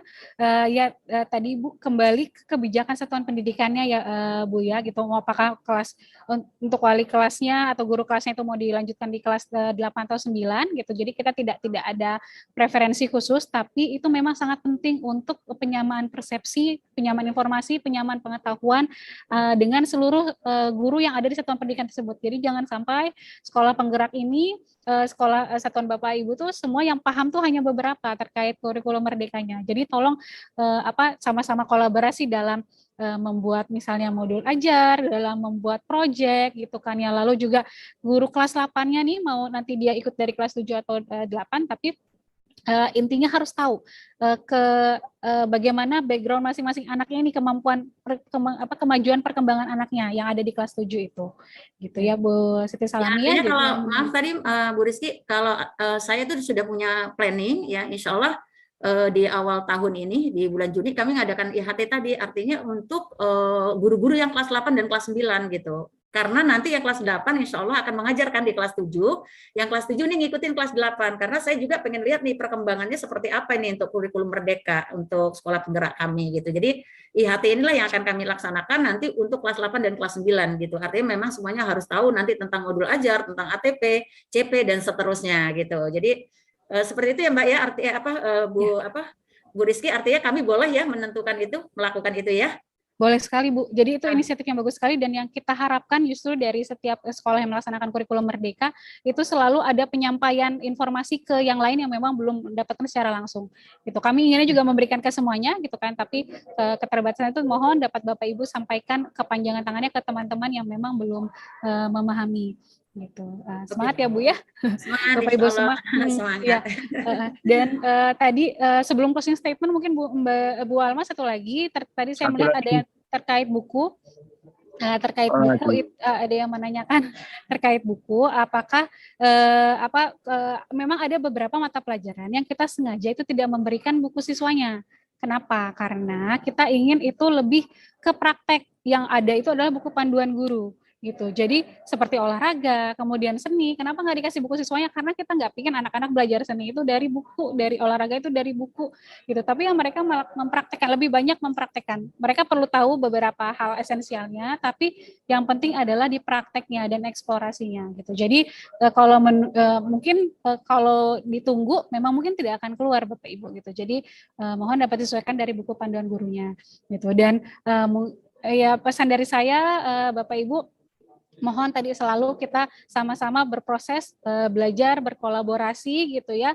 Jangan takut salah gitu ya, apapun pengembangan yang dilakukan satuan pendidikan, kalau kita sudah sama nih, sudah tahu tadi goal-goal yang kami ingin sampaikan, silakan dijalankan, dan itu berproses gitu ya Bapak Ibu. Kita semua dalam perubahan ini berproses, tapi yang kita inginkan adalah ketika ada perubahan positif di peserta didik, berarti itu kita sudah mulai berhasil sedikit demi sedikit gitu. Jadi terus belajar, silakan terus berkomunikasi dengan kami gitu kan ya, untuk hal-hal yang masih perlu ditanyakan lebih lanjut gitu. Insya Allah kami siap gitu, dan semangat terus gitu. Silakan memberikan feedback untuk kami untuk implementasinya. Terima kasih. Baik, terima kasih. Lanjut, Bu Dwi. Oh, enggak. Baik, Ada mungkin yang perlu lagi. ditekankan di sini terkait Bapak Ibu diharapkan mengenal peserta didiknya. Jadi di awal pembelajaran Bapak Ibu mengenal peserta didik, kemampuan peserta didik seperti apa, sehingga bisa menyesuaikan kegiatan pembelajaran di kelas. Kita bersama-sama memerdekakan, bukan hanya merdeka di gurunya, peserta didik, merdeka tapi yang terstruktur. Terima kasih, Bu Falma. Oke, baik. Terima kasih Bapak Ibu sekalian yang berbahagia. Saya yakin masih banyak sekali pertanyaan di benak Bapak Ibu sekalian. Iya, tapi kan waktu juga sudah memisahkan ya. Lagi. Boleh, kita selesai saja Bapak. Oke deh Bapak, daripada nanti Bapaknya ini. Satu pertanyaan Pak, silahkan Pak, langsung. Ya, terima kasih Bu. Yang pertama, forum-forum semacam ini saya pikir perlu selalu digelurakan dan digalakkan. Oke, itu usul. Langsung Pak, yang langsung pertanyaannya. Yang kedua yang terkait dengan pemilihan mata pelajaran 1M 2021 dengan 56M 2022 itu beda, Bu. Dan kemudian pilihan mata pelajaran, kemudian konsekuensi dari regulasi aturan yang kini adalah pilihannya maksimal 3 di rumpun, misal MIPA itu 3, kemudian IPS lainnya IPS 20 sampai 25 JP.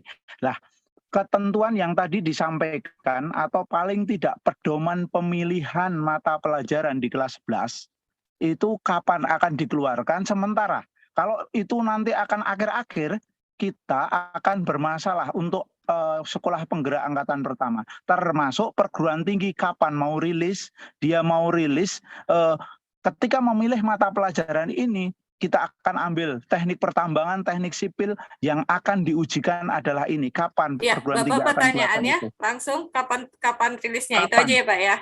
Kapan regulasi itu akan dikeluarkan? Usulnya adalah ini dalam waktu dekat. Ini kan SMA yang angkatan 1 ini sudah sampai ke lini pemilihan mata pelajaran, ini berimbas, berkonsekuensi pada 30 April, Bu. Oke, baik Bapak, kami tahu peta arah pertanyaan Bapak. Baik, terima kasih. Kalau Bapak tadi mendengarkan secara seksama, Bu Rizky dan Bu Dwi sebenarnya sudah menyatakan kapan itu akan dirilis dan ini sedang berproses dan prosesnya seperti apa. Mungkin penguatannya saja setelah itu sudah ya Bapak ya. Oke, baik. Silahkan Bu Dwi dan Bu Rizky menguatkan lagi. Sebenarnya tadi sudah dijawab ini dengan apa dari Bu Dwi dan Bu Rizky. Kapan dan prosesnya ini lagi bagaimana ini? Silahkan. sesegera mungkin, Pak. Pastinya kita juga berharap ini udah dari tahun kemarin sebenarnya kita ini kan, tapi memang karena berkaitan dengan PT juga gitu ya, progresnya tidak secepat yang memang kita bisa harapkan gitu. Tapi ini sedang diintensifkan gitu, dan Pak Kaban sendiri juga sudah menaruh perhatian yang besar untuk hal ini gitu.